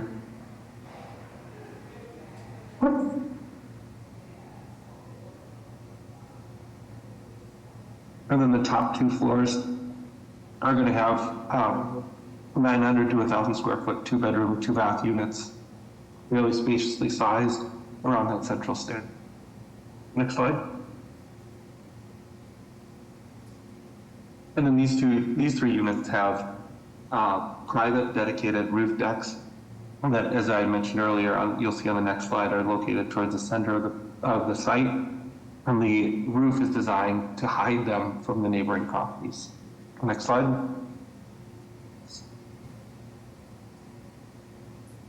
Yeah, and these are the centrally located.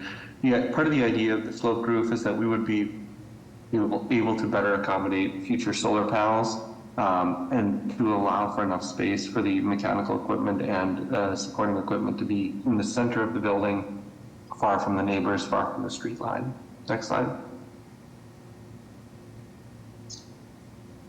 And then you see the elevations in 2 dimensions, where you can see the work we've done to kind of break down the scale of the building using a series of bays, and the work we've done to slope the roof so that we didn't have another kind of boxy building on the street.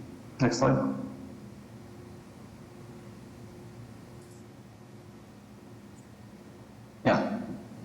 similar hardy panels above with a heavier base, probably a darker colored base. Next slide. Can we maybe fast forward? One of the comments from BPDA had to do with the curb cut width. Could you possibly address that? Yeah, so we did read that comment. I think some of the items that we do see in the recommendations, Madam Chair, are typical items that we pick up in design review. The curb cut width is not an issue. We're certainly amenable to reducing the curb cut to what the permitted size would be, and can include that as design review. I believe there's also an issue with respect to the front yard setback, that the planning recommendation and the current zoning would not be consistent with our setback. However, that modal setback can certainly be addressed in the recommendation as well, as part of the design review. Okay. Are there other questions from the board? I have a question, Madam Chair. I think, Mr. Lenz, earlier you said something about maximizing the open space on the site. Can you talk about the open space here? When I say open space, yeah, meaning not covered by building, I guess is the point. So the turn aisles? I'm sorry? So, I mean, I want to understand the green space better on the site, or what you sort of meant with that comment. Yep. So Eric, if you could jump back to your site plan and talk a little about the buffering that you're doing on site.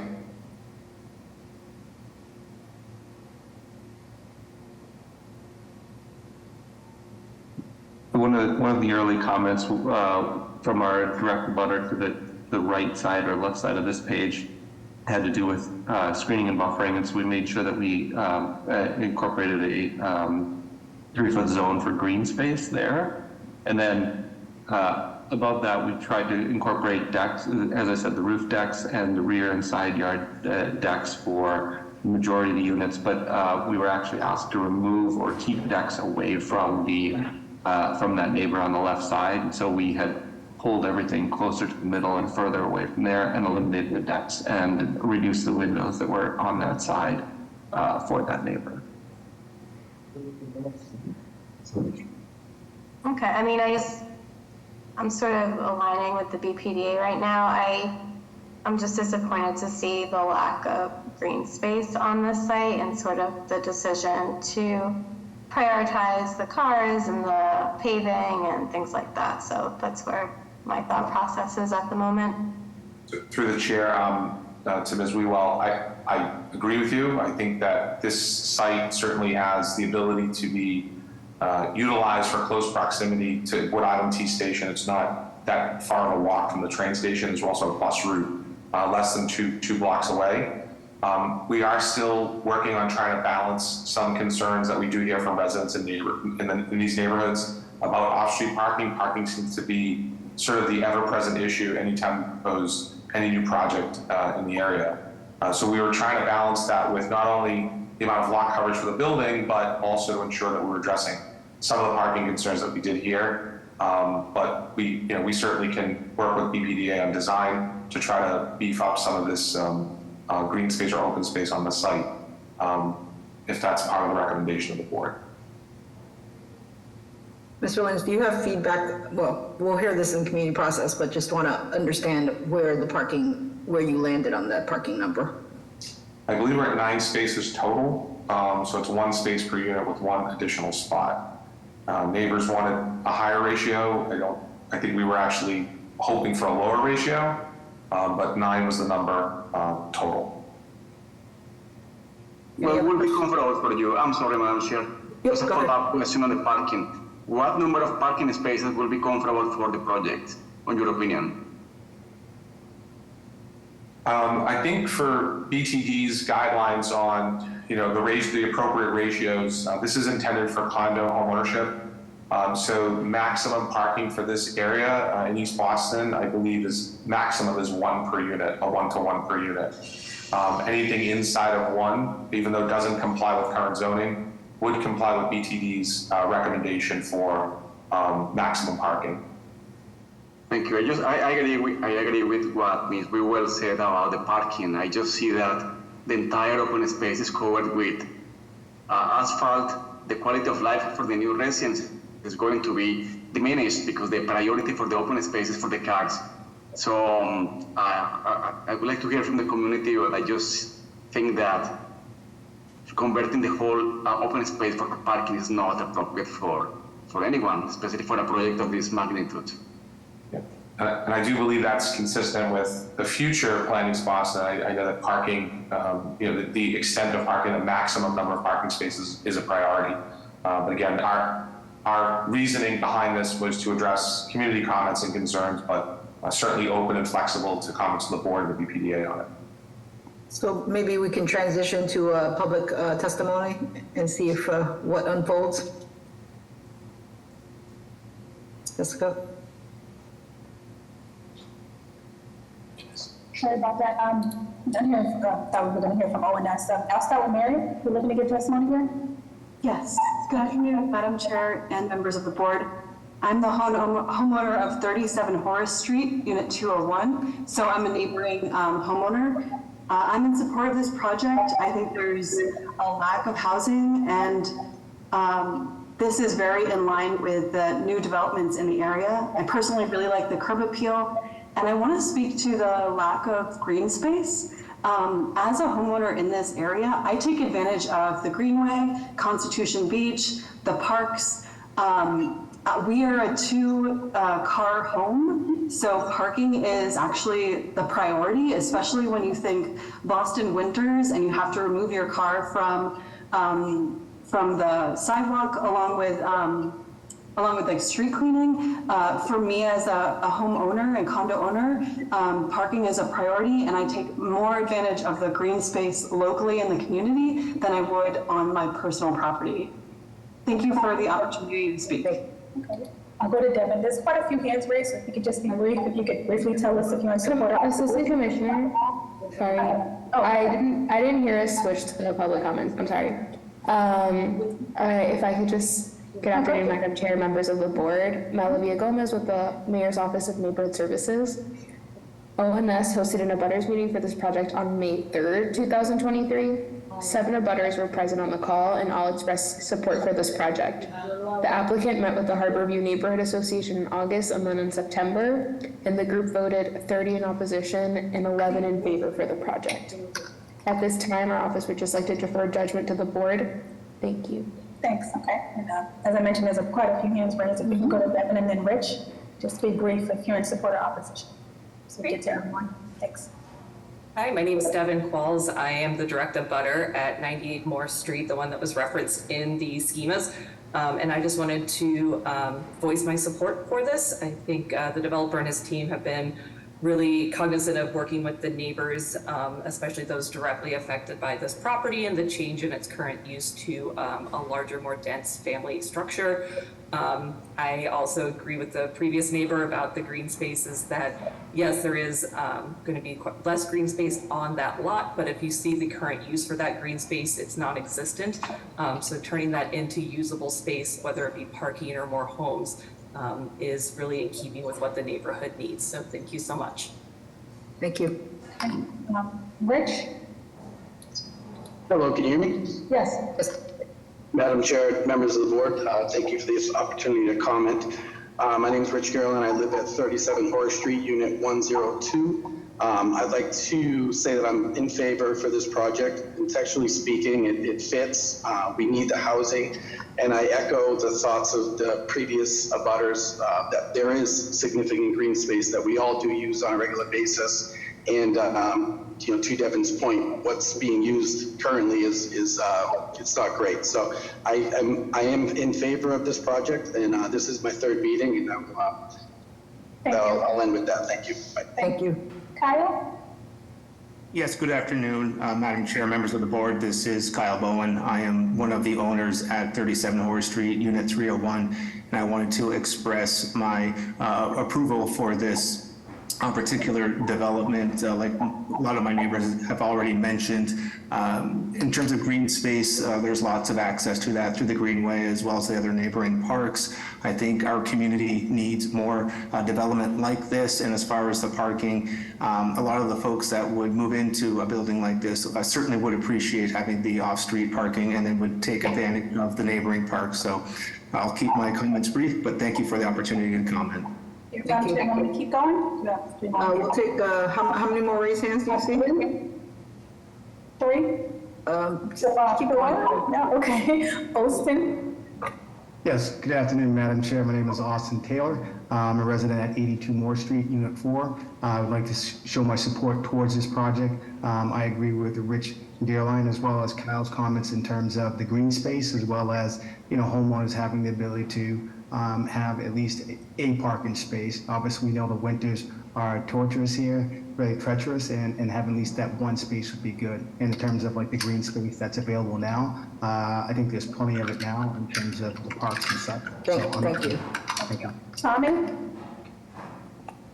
Good afternoon, Madam Chair, members of the board. I just have a project at 116 Moore Street. I just want to make it short and sweet. I'm in full support. Echo the last abutter about the green space. And I think our community needs more development. So thank you very much. Thank you. Thank you. All right, one more. Okay, yep, Skip Dot, 54.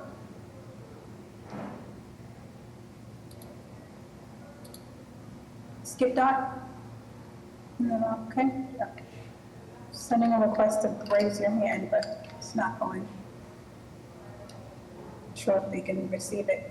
Outside of that, I have no additional raised hands. Okay, any other questions from the board? Hearing none, may I have a motion?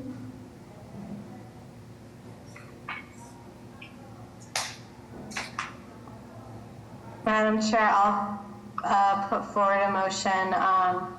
Again, I'm sort of reiterating what I said earlier to deny without prejudice. I appreciate the neighbors' comments. My concerns mainly, though, with the green space are around stormwater. The project does contemplate a larger building with the balance of the site as parking and paving, and my concerns are mainly around the stormwater, the amount of parking, and just some other little tweaks that the BPDA suggested that I am aligning myself with. Thank you.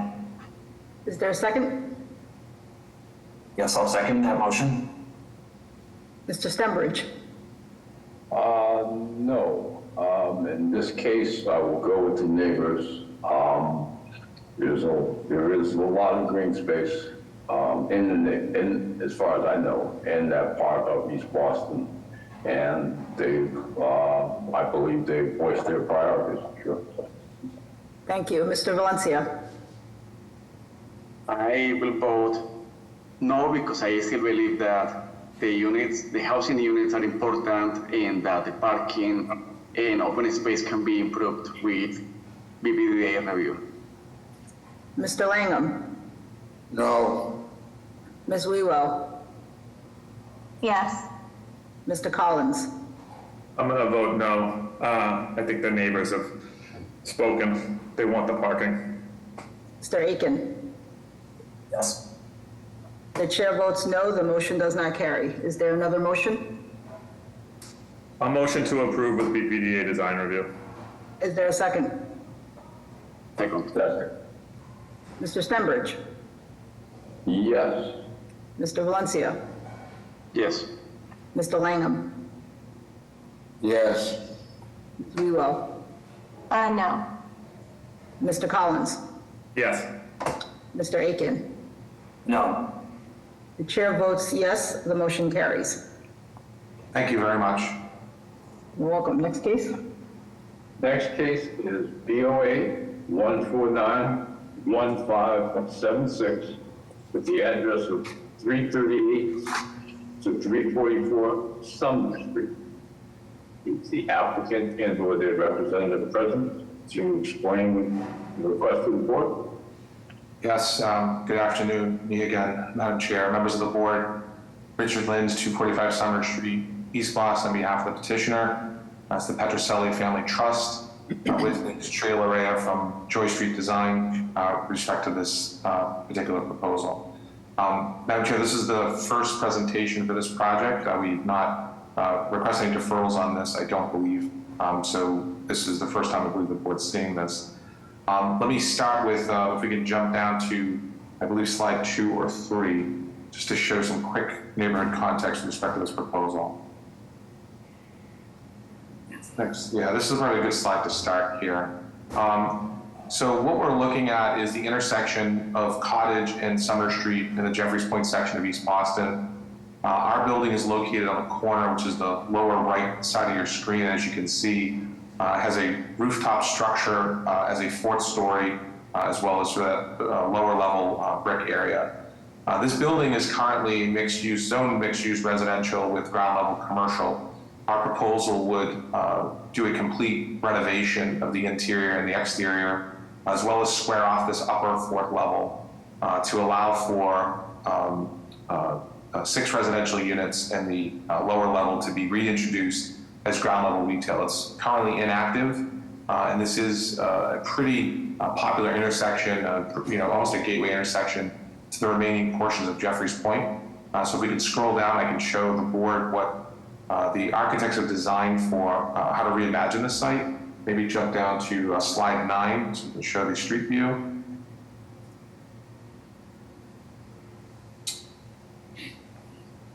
Yeah, this is a good place to stop. So as you can see, the building itself, and I will point out, this is a corner lot condition that occupies almost 90% of the site currently, and I'll show that in the plan view in a moment. One of the challenges that I think we're going to see with Plan East Boston, I've read the recommendation of the BPDA, is when dealing with buildings like this that don't necessarily fit into the mold, if you will, of what the planning recommendation will be, it's going to be difficult for property owners to make that investment and do the upgrades that are likely to be necessary for a building like this. This building is somewhat a bit of a chop, if you will, of a building on Sumner Street as well as the corner of Sumner and Cottage. So we've had Joy Street Design go through this and really work on trying to address some of the challenges to improve not only the outward appearance of this, but the efficiency of the building itself. So we go to the next slide. I believe that is the rendering, and I'll let Tria jump in quickly to talk a little bit about that. So Tria, if we could talk a little about what we're doing with the exterior. Thank you. Yes, one major move we're proposing is to sort of reintroduce this storefront to the intersection. Here, we believe it would be a great improvement to the street facade, as well as incorporating a better rhythm of windows. If you look at the existing conditions, we have 2 major massings that are virtually windowless, which seems a little sad considering the prominence that this building takes up on the corner of this intersection. The other thing that we strived to do is to break up the massing a little bit so that on the Sumner Street side of the building, it would read more as an independent residential 3-story building with a setback 4th story. So what I'm talking about is at your right-hand side of the rendering. And the cafe part of the building reads more as a 3-story as well. You've got the introduction of substantial glass storefront with 2 levels up above that read as more of a 3-story building, and then recessing that volume on the 4th story back a little bit. Sort of minimizes its appearance a little bit, but also sort of gives it a little bit more articulation when you consider the rhythm of the 3-story buildings going up Cottage and up Sumner. If we could jump to the next slide. I'll try to make this brief, Madam Chair. I know we're getting a little bit later to the day here. So this, for purpose of zoning and for the record, this is currently in a 3F 2000 district. The building itself is a pre-existing non-conforming use, as I mentioned, ground level commercial with upper level residential units. I believe there are a total of 4 units currently in the building. The reprogramming of this would change that to a total of 6 units with the ground level residential. As you can see, we do have here, you can see some of the outline. As I mentioned, the building does already occupy approximately 90% of the site. One of the recommendations, we can jump to the site plan, which I believe is next. Next slide. One more slide, please.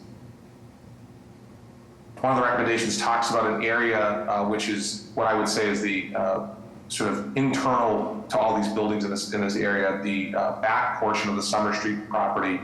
There is a small addition that is added For all intents and purposes, that would be a side yard condition under the current zoning code. Article 53 would recognize the setback requirement at that location at 2.5 feet.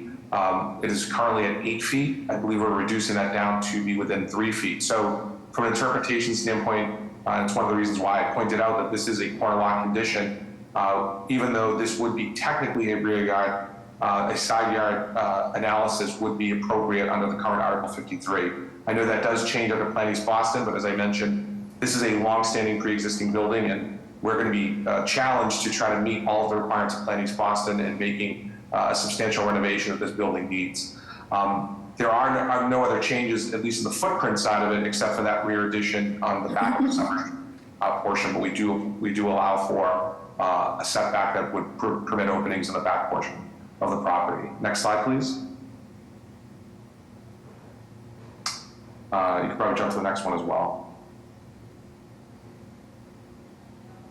Let's keep going. These are just existing. We don't need to talk about existing conditions. We're just straight proposed. I believe we stopped one back. Let's go one back. Perfect. So as you can see on the ground level, we are showing the retail A at about 510 square feet. We have 2 entranceways. One of those would permit accessibility, addressing accessibility issues, which doesn't currently exist for that retail space. So we would be incorporating handicapped accessible entrance at that location. We then see the ground level, we're calling Unit B1 at that first floor plan. That's about 727 square feet.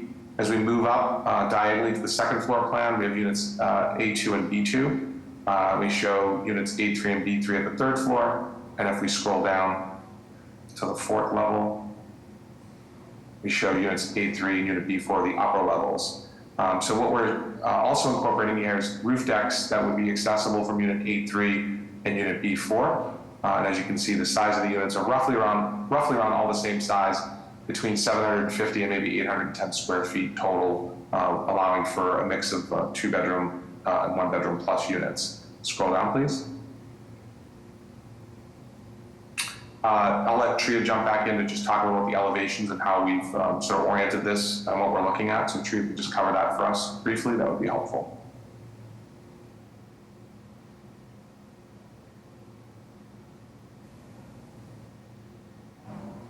Sorry about that. Would you mind scrolling up just a little? I'll talk about the Sumner Street. No, the opposite direction. Yeah, so one back, 200, A200. There you go. And to the bottom one, please. Thank you. Yeah, so as I was mentioning when we looked at the rendering, the volume to the right is sort of intended to read as its own residential structure with a private entrance. You'll notice that the door in the middle is going to be the accessible entrance into the retail space, which you can see, judging by the corner entrance, has a couple of steps up. So currently it's not. We're improving the accessibility of that retail space as well. We have a facade of a brick apron, which is typical of the buildings you see in the neighborhood, and a mixture of exposures for fiber cement siding, cornice detail, and the materials on the top, fiber cement with wood railing balconies. And just briefly, Madam Chair, I'll run through, under current zoning, this building is already pre-existing non-conforming. The change to a multifamily would just essentially be substituting a non-conforming use. With respect to the dimension, as I mentioned, this already has a 4th story on it. We're simply squaring that 4th story level off to create a much more, pleasant architectural experience for this building itself, which, as I said, is prominent for the Jeffreys Point neighborhood. With respect to the setbacks, I discussed that as well. Under current zoning, we believe interpretation applies for the side yard setback for that area that we're cited for in the rear yard. I know under the recommendations, the BPDA, and looking at Plan East Boston, is suggesting something that meets the setbacks better. This building, again, is going to be very typical of corner lot buildings in the East Boston neighborhood. And to be able to meet setback, even currently, would be impossible. We believe that, and we've looked at it, we believe that the improvements to that rear portion of the building are absolutely necessary, not only for the way that we've laid out the building, but removing that small addition that we're proposing, which we feel has little to no impact on the surrounding properties, is essential to the success of this project to ensure that we're able to make this work. And it's one of the things that we did discuss during the Jeffries Point Neighborhood Association meeting, who voted to support this project. Any questions from the board? Okay, hearing none, I'm just going to move to public testimony. Good afternoon, Madam Chair, members of the board. Melavia Gomez with the Office of Neighborhood Services. ONS hosted an abutters meeting for this project on August 29, 2023. No abutters were present on the call. The applicant met with the Jeffries Point Neighborhood Association, and the group voted 10 in favor and 8 in opposition for the project. Rodent control was brought up as a concern, but it was clarified by the applicant that because this project will involve internal demolition and renovations, they do not believe that there will be a massive rodent displacement. Further discussion was then held due to curiosity of the kind of business they would have in that space. At this time, our office would like to defer judgment to the board. Thank you. Good afternoon, Madam Chair, members of the board. Sebastian Parra for Councilor Colora's office. At this time, the councilor would like to come in support of this project based on JPNA support of it as well. Thank you. Is anyone else? Seeing no raised hands, no additional raised hands, Madam Chair. Okay. With that, may I have a motion? Make a motion to approve with BPDA design review. May I have a second? Second. Mr. Stenbridge? Yes. Mr. Valencia? Yes. Thank you. Mr. Langham? Yes. Ms. Wewell? Yes. Mr. Collins? Yes. Mr. Aiken? Yes. Chair also votes yes. Motion carries. Good luck. Thank you very much. Have a great day. Next, we have case VOA 1523532 with the address of 129 B Street. Is the applicant and/or their representative present to explain the request to the board? Yes. Madam Chair, members of the board, my name is Tim Pingree. I'm an architect at Shake Architecture Construction here in Boston. Our clients, Margaret and Sean Duddy, hired us to design and remodel an 1880s colonial townhouse near Broadway in South Boston at the corner of B Street and West 3rd. They purchased this home as their family of 4 has been outgrowing their current apartment nearby. I know Sean and Margaret were logging on to this call from work, as well as a few of their future neighbors on B Street and West 3rd, who have been really supportive and helpful through this process, as a number of them have completed similar projects in the past few years. The project proposes that the current 3-bedroom, 1-bath home is turned into a 3-bedroom, 2.5-bath, plus an office and finished basement. A rear 2-story stairwell bump out is also proposed to be demolished to create more rear yard space and setback. The building would remain a single family with the interior completely remodeled and the windows, siding, roofing, and other exterior elements replaced.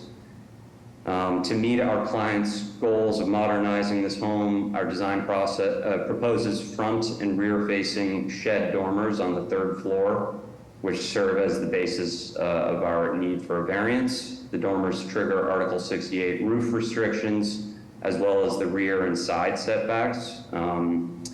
The building is existing non-conforming with respect to the rear and side yard setbacks, as it's a corner lot, and the front and side walls sit on the property lines. So even though we've taken care to set back the dormers from the front and rear walls below, the face of the rear dormer is 14 foot 4 inches from the rear property line, so within the 20-foot setback. Both the front and rear dormers meet the 3-foot required side yard setback from the West 3rd, from the corner side, but on the side of 131B, our design proposes that the rear dormer actually stretch to the property line, both for the sake of the floor plan, but also to avoid kind of an awkward space between the abutting property at 131. 131 also has a shed dormer on the rear that spans to the property line that meets the Duddy's property. Additionally, we had discussions about this, wider rear-facing shed dormer as a good location for future solar array due to its orientation and size. The proposed front dormer is offset from the neighboring property at 131, kind of asymmetrically offset in consideration of light and shadows, and both the dormers have taken their slope to match the roof lines of that property and other properties along the row on D Street. Lastly, new floor area created or afforded by the dormers combined with the new den space proposed in the basement by digging down for compliant ceiling height have resulted in our going over the allowable 2.0 FAR on site to 2.16 through an additional roughly 435 square feet. All of this new square footage is resulting from raising the head height to code compliance over previously existing floor area. I'm happy to answer any specific questions about the design, or if you feel necessary, walk you through a plot plan or any other specific drawings. Thank you. Any questions from the board? Hearing none, I think we can move to public testimony.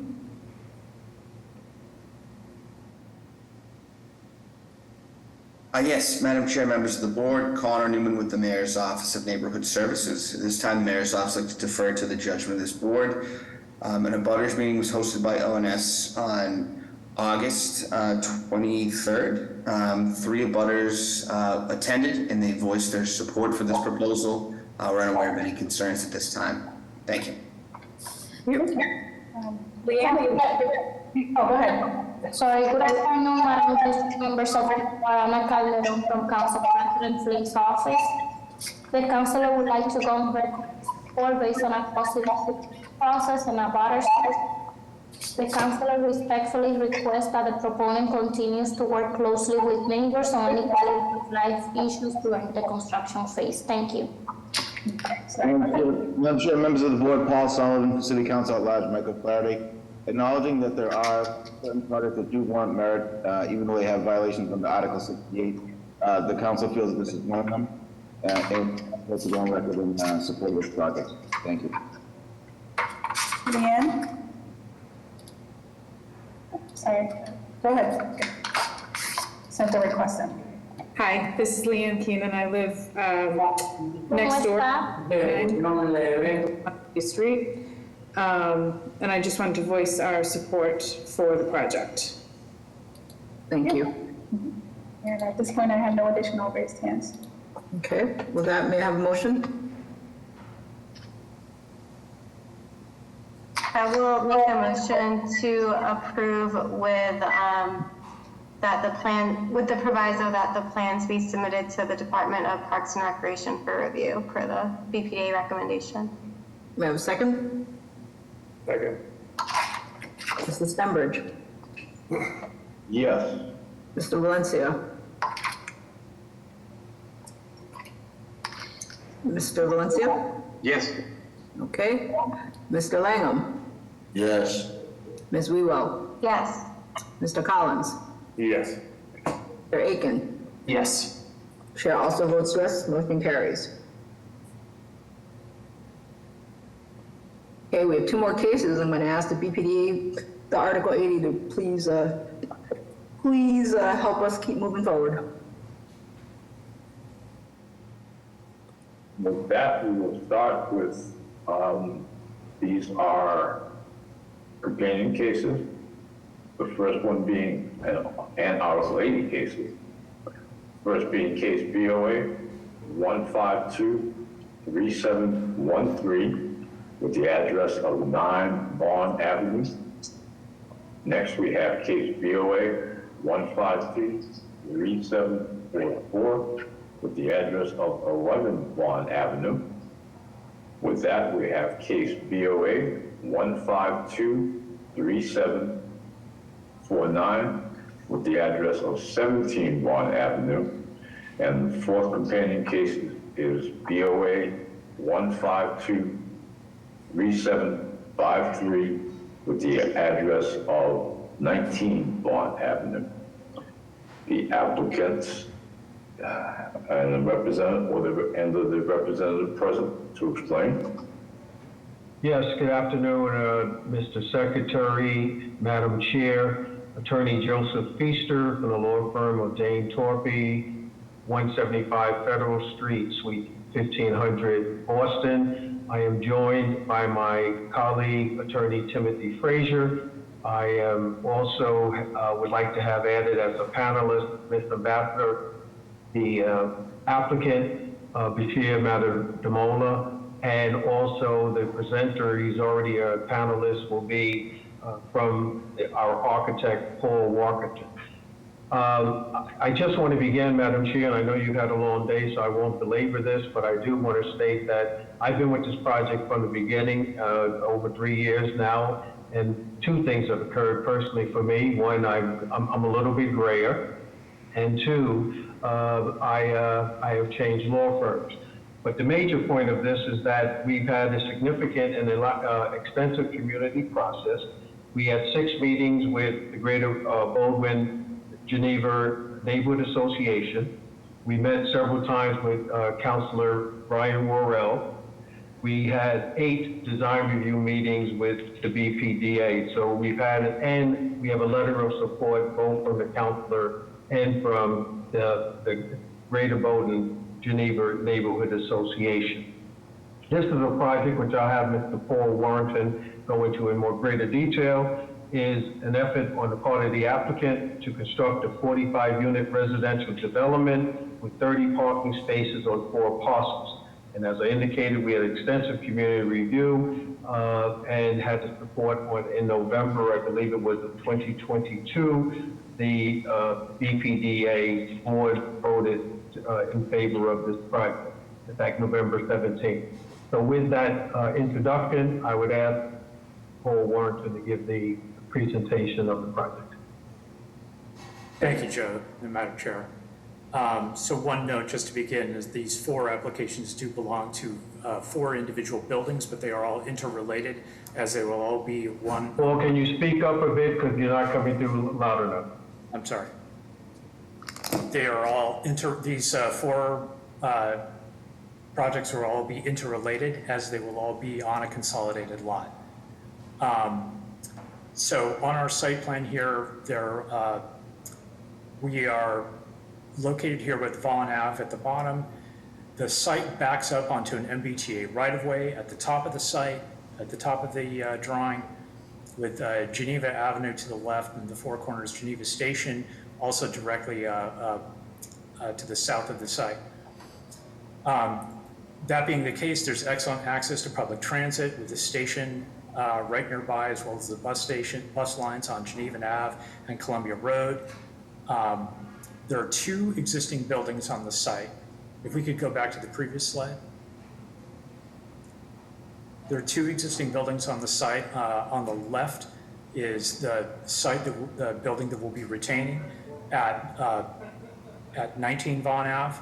The other building, which is in an advanced state of decay, at 11 Vaughn Ave, that will be demolished to make way for 2 new buildings. And we now have the next slide, please. 2 new buildings at 9 Vaughn and 11 Vaughn. These will each be 3-story, 3-unit buildings. And they're aligned to be on a similar alignment of the street as the adjacent buildings up and down Vaughn Ave. In fact, we have a little bit more setback than the previous building that we are demolishing has now. One of the challenges of this site is the steep slope at the rear of the site, making it rather difficult for us to develop, but we're taking advantage of that in a different way, as I'll mention in a little bit. Our approach will be to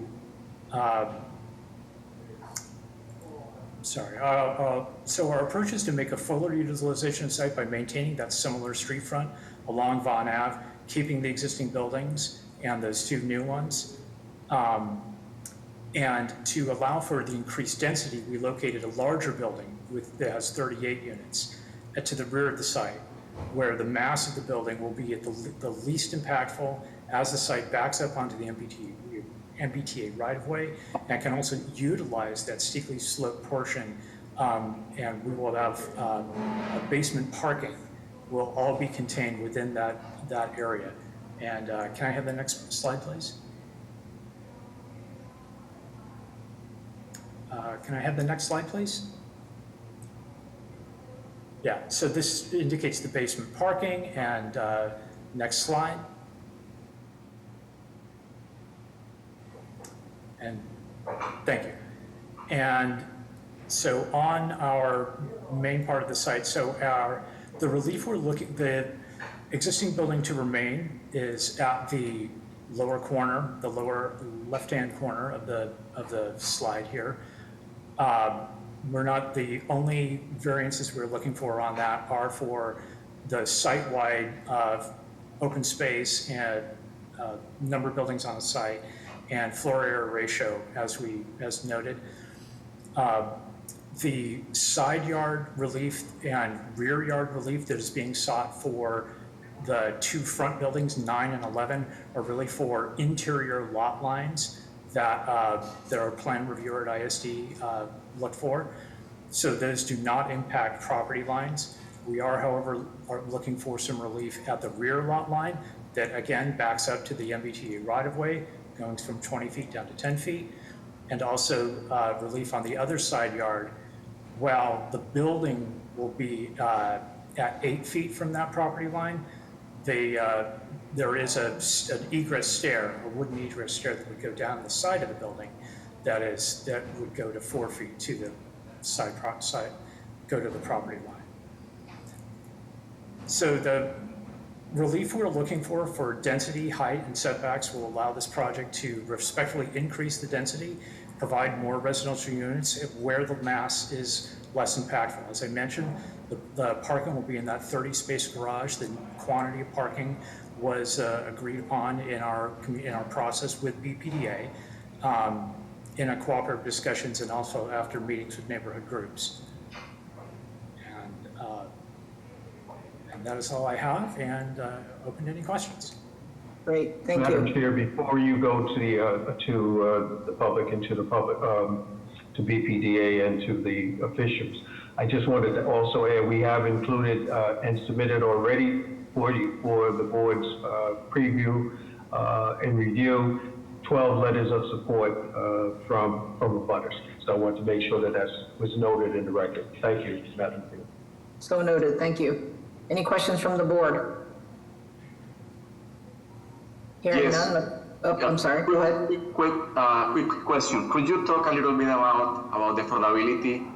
What is the AMI for the apartments?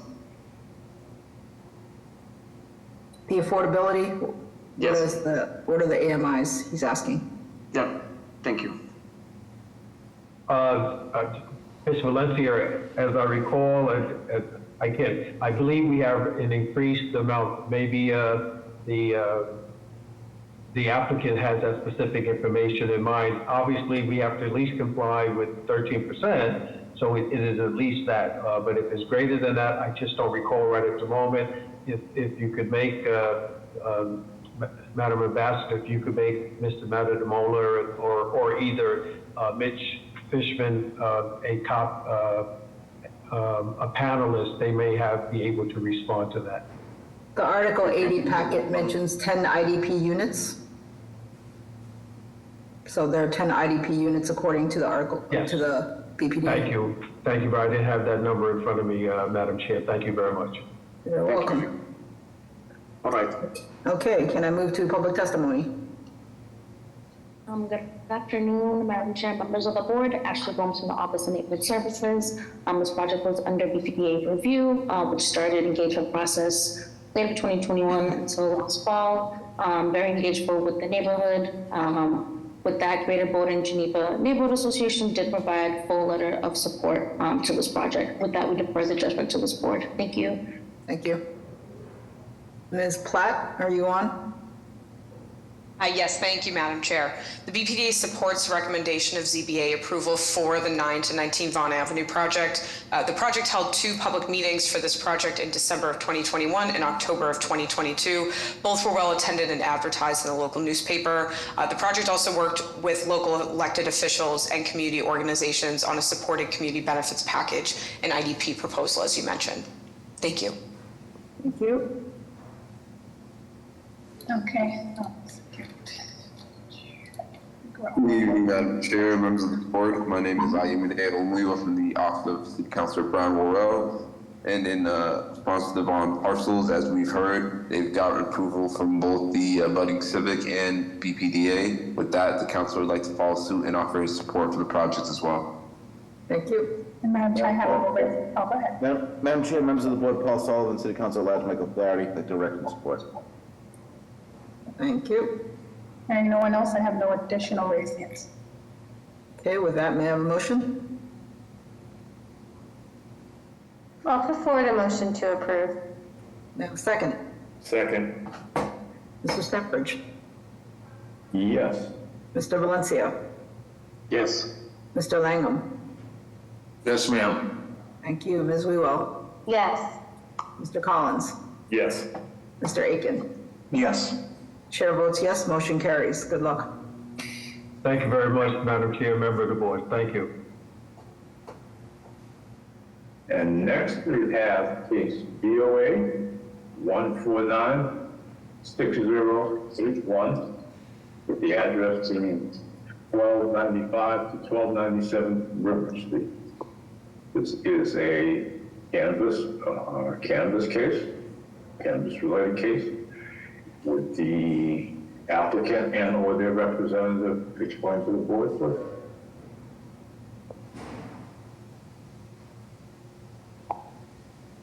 Okay, 1 second to see a raised hand here. Councilor Moro's office. Oh, you're just looking to give testimony. 1 second, I'll make you a panelist. Is the applicant on for this file? Can you raise your hand, please? If you're in the attendee section now, or unmute yourself if you're a panelist.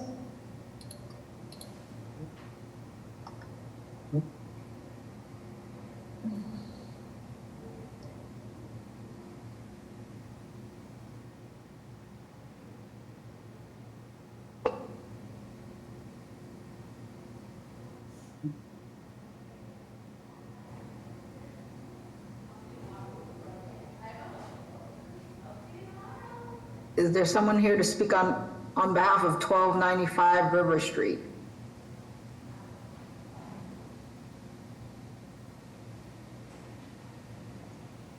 Analyst by the same last name. 1 second. Demarius? Oh, do you know who the applicant is for this? Hello, can you hear me? Yes. The applicant for this is Jenny Israel. You said Jenny?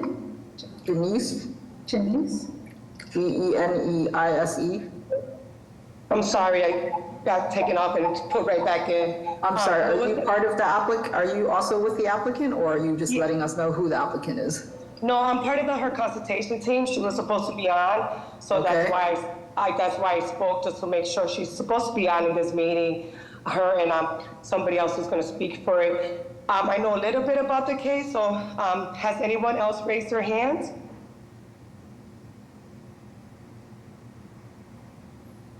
Hello? No. Who's looking? No, no one else has any raised hand here. Okay, can I just go ahead and just give you guys a little bit of what I know? Javier, should we let this person proceed, or?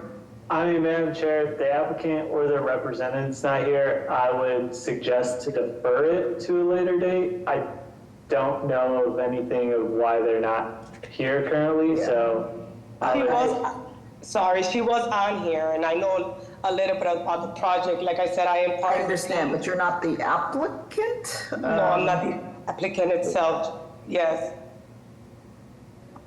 So if they're not here, I would suggest to defer it, unless, I would agree, because we're not going to be waiting for 10 minutes for her to jump on. So is there a motion? Madam Chair, I'll support a motion to defer.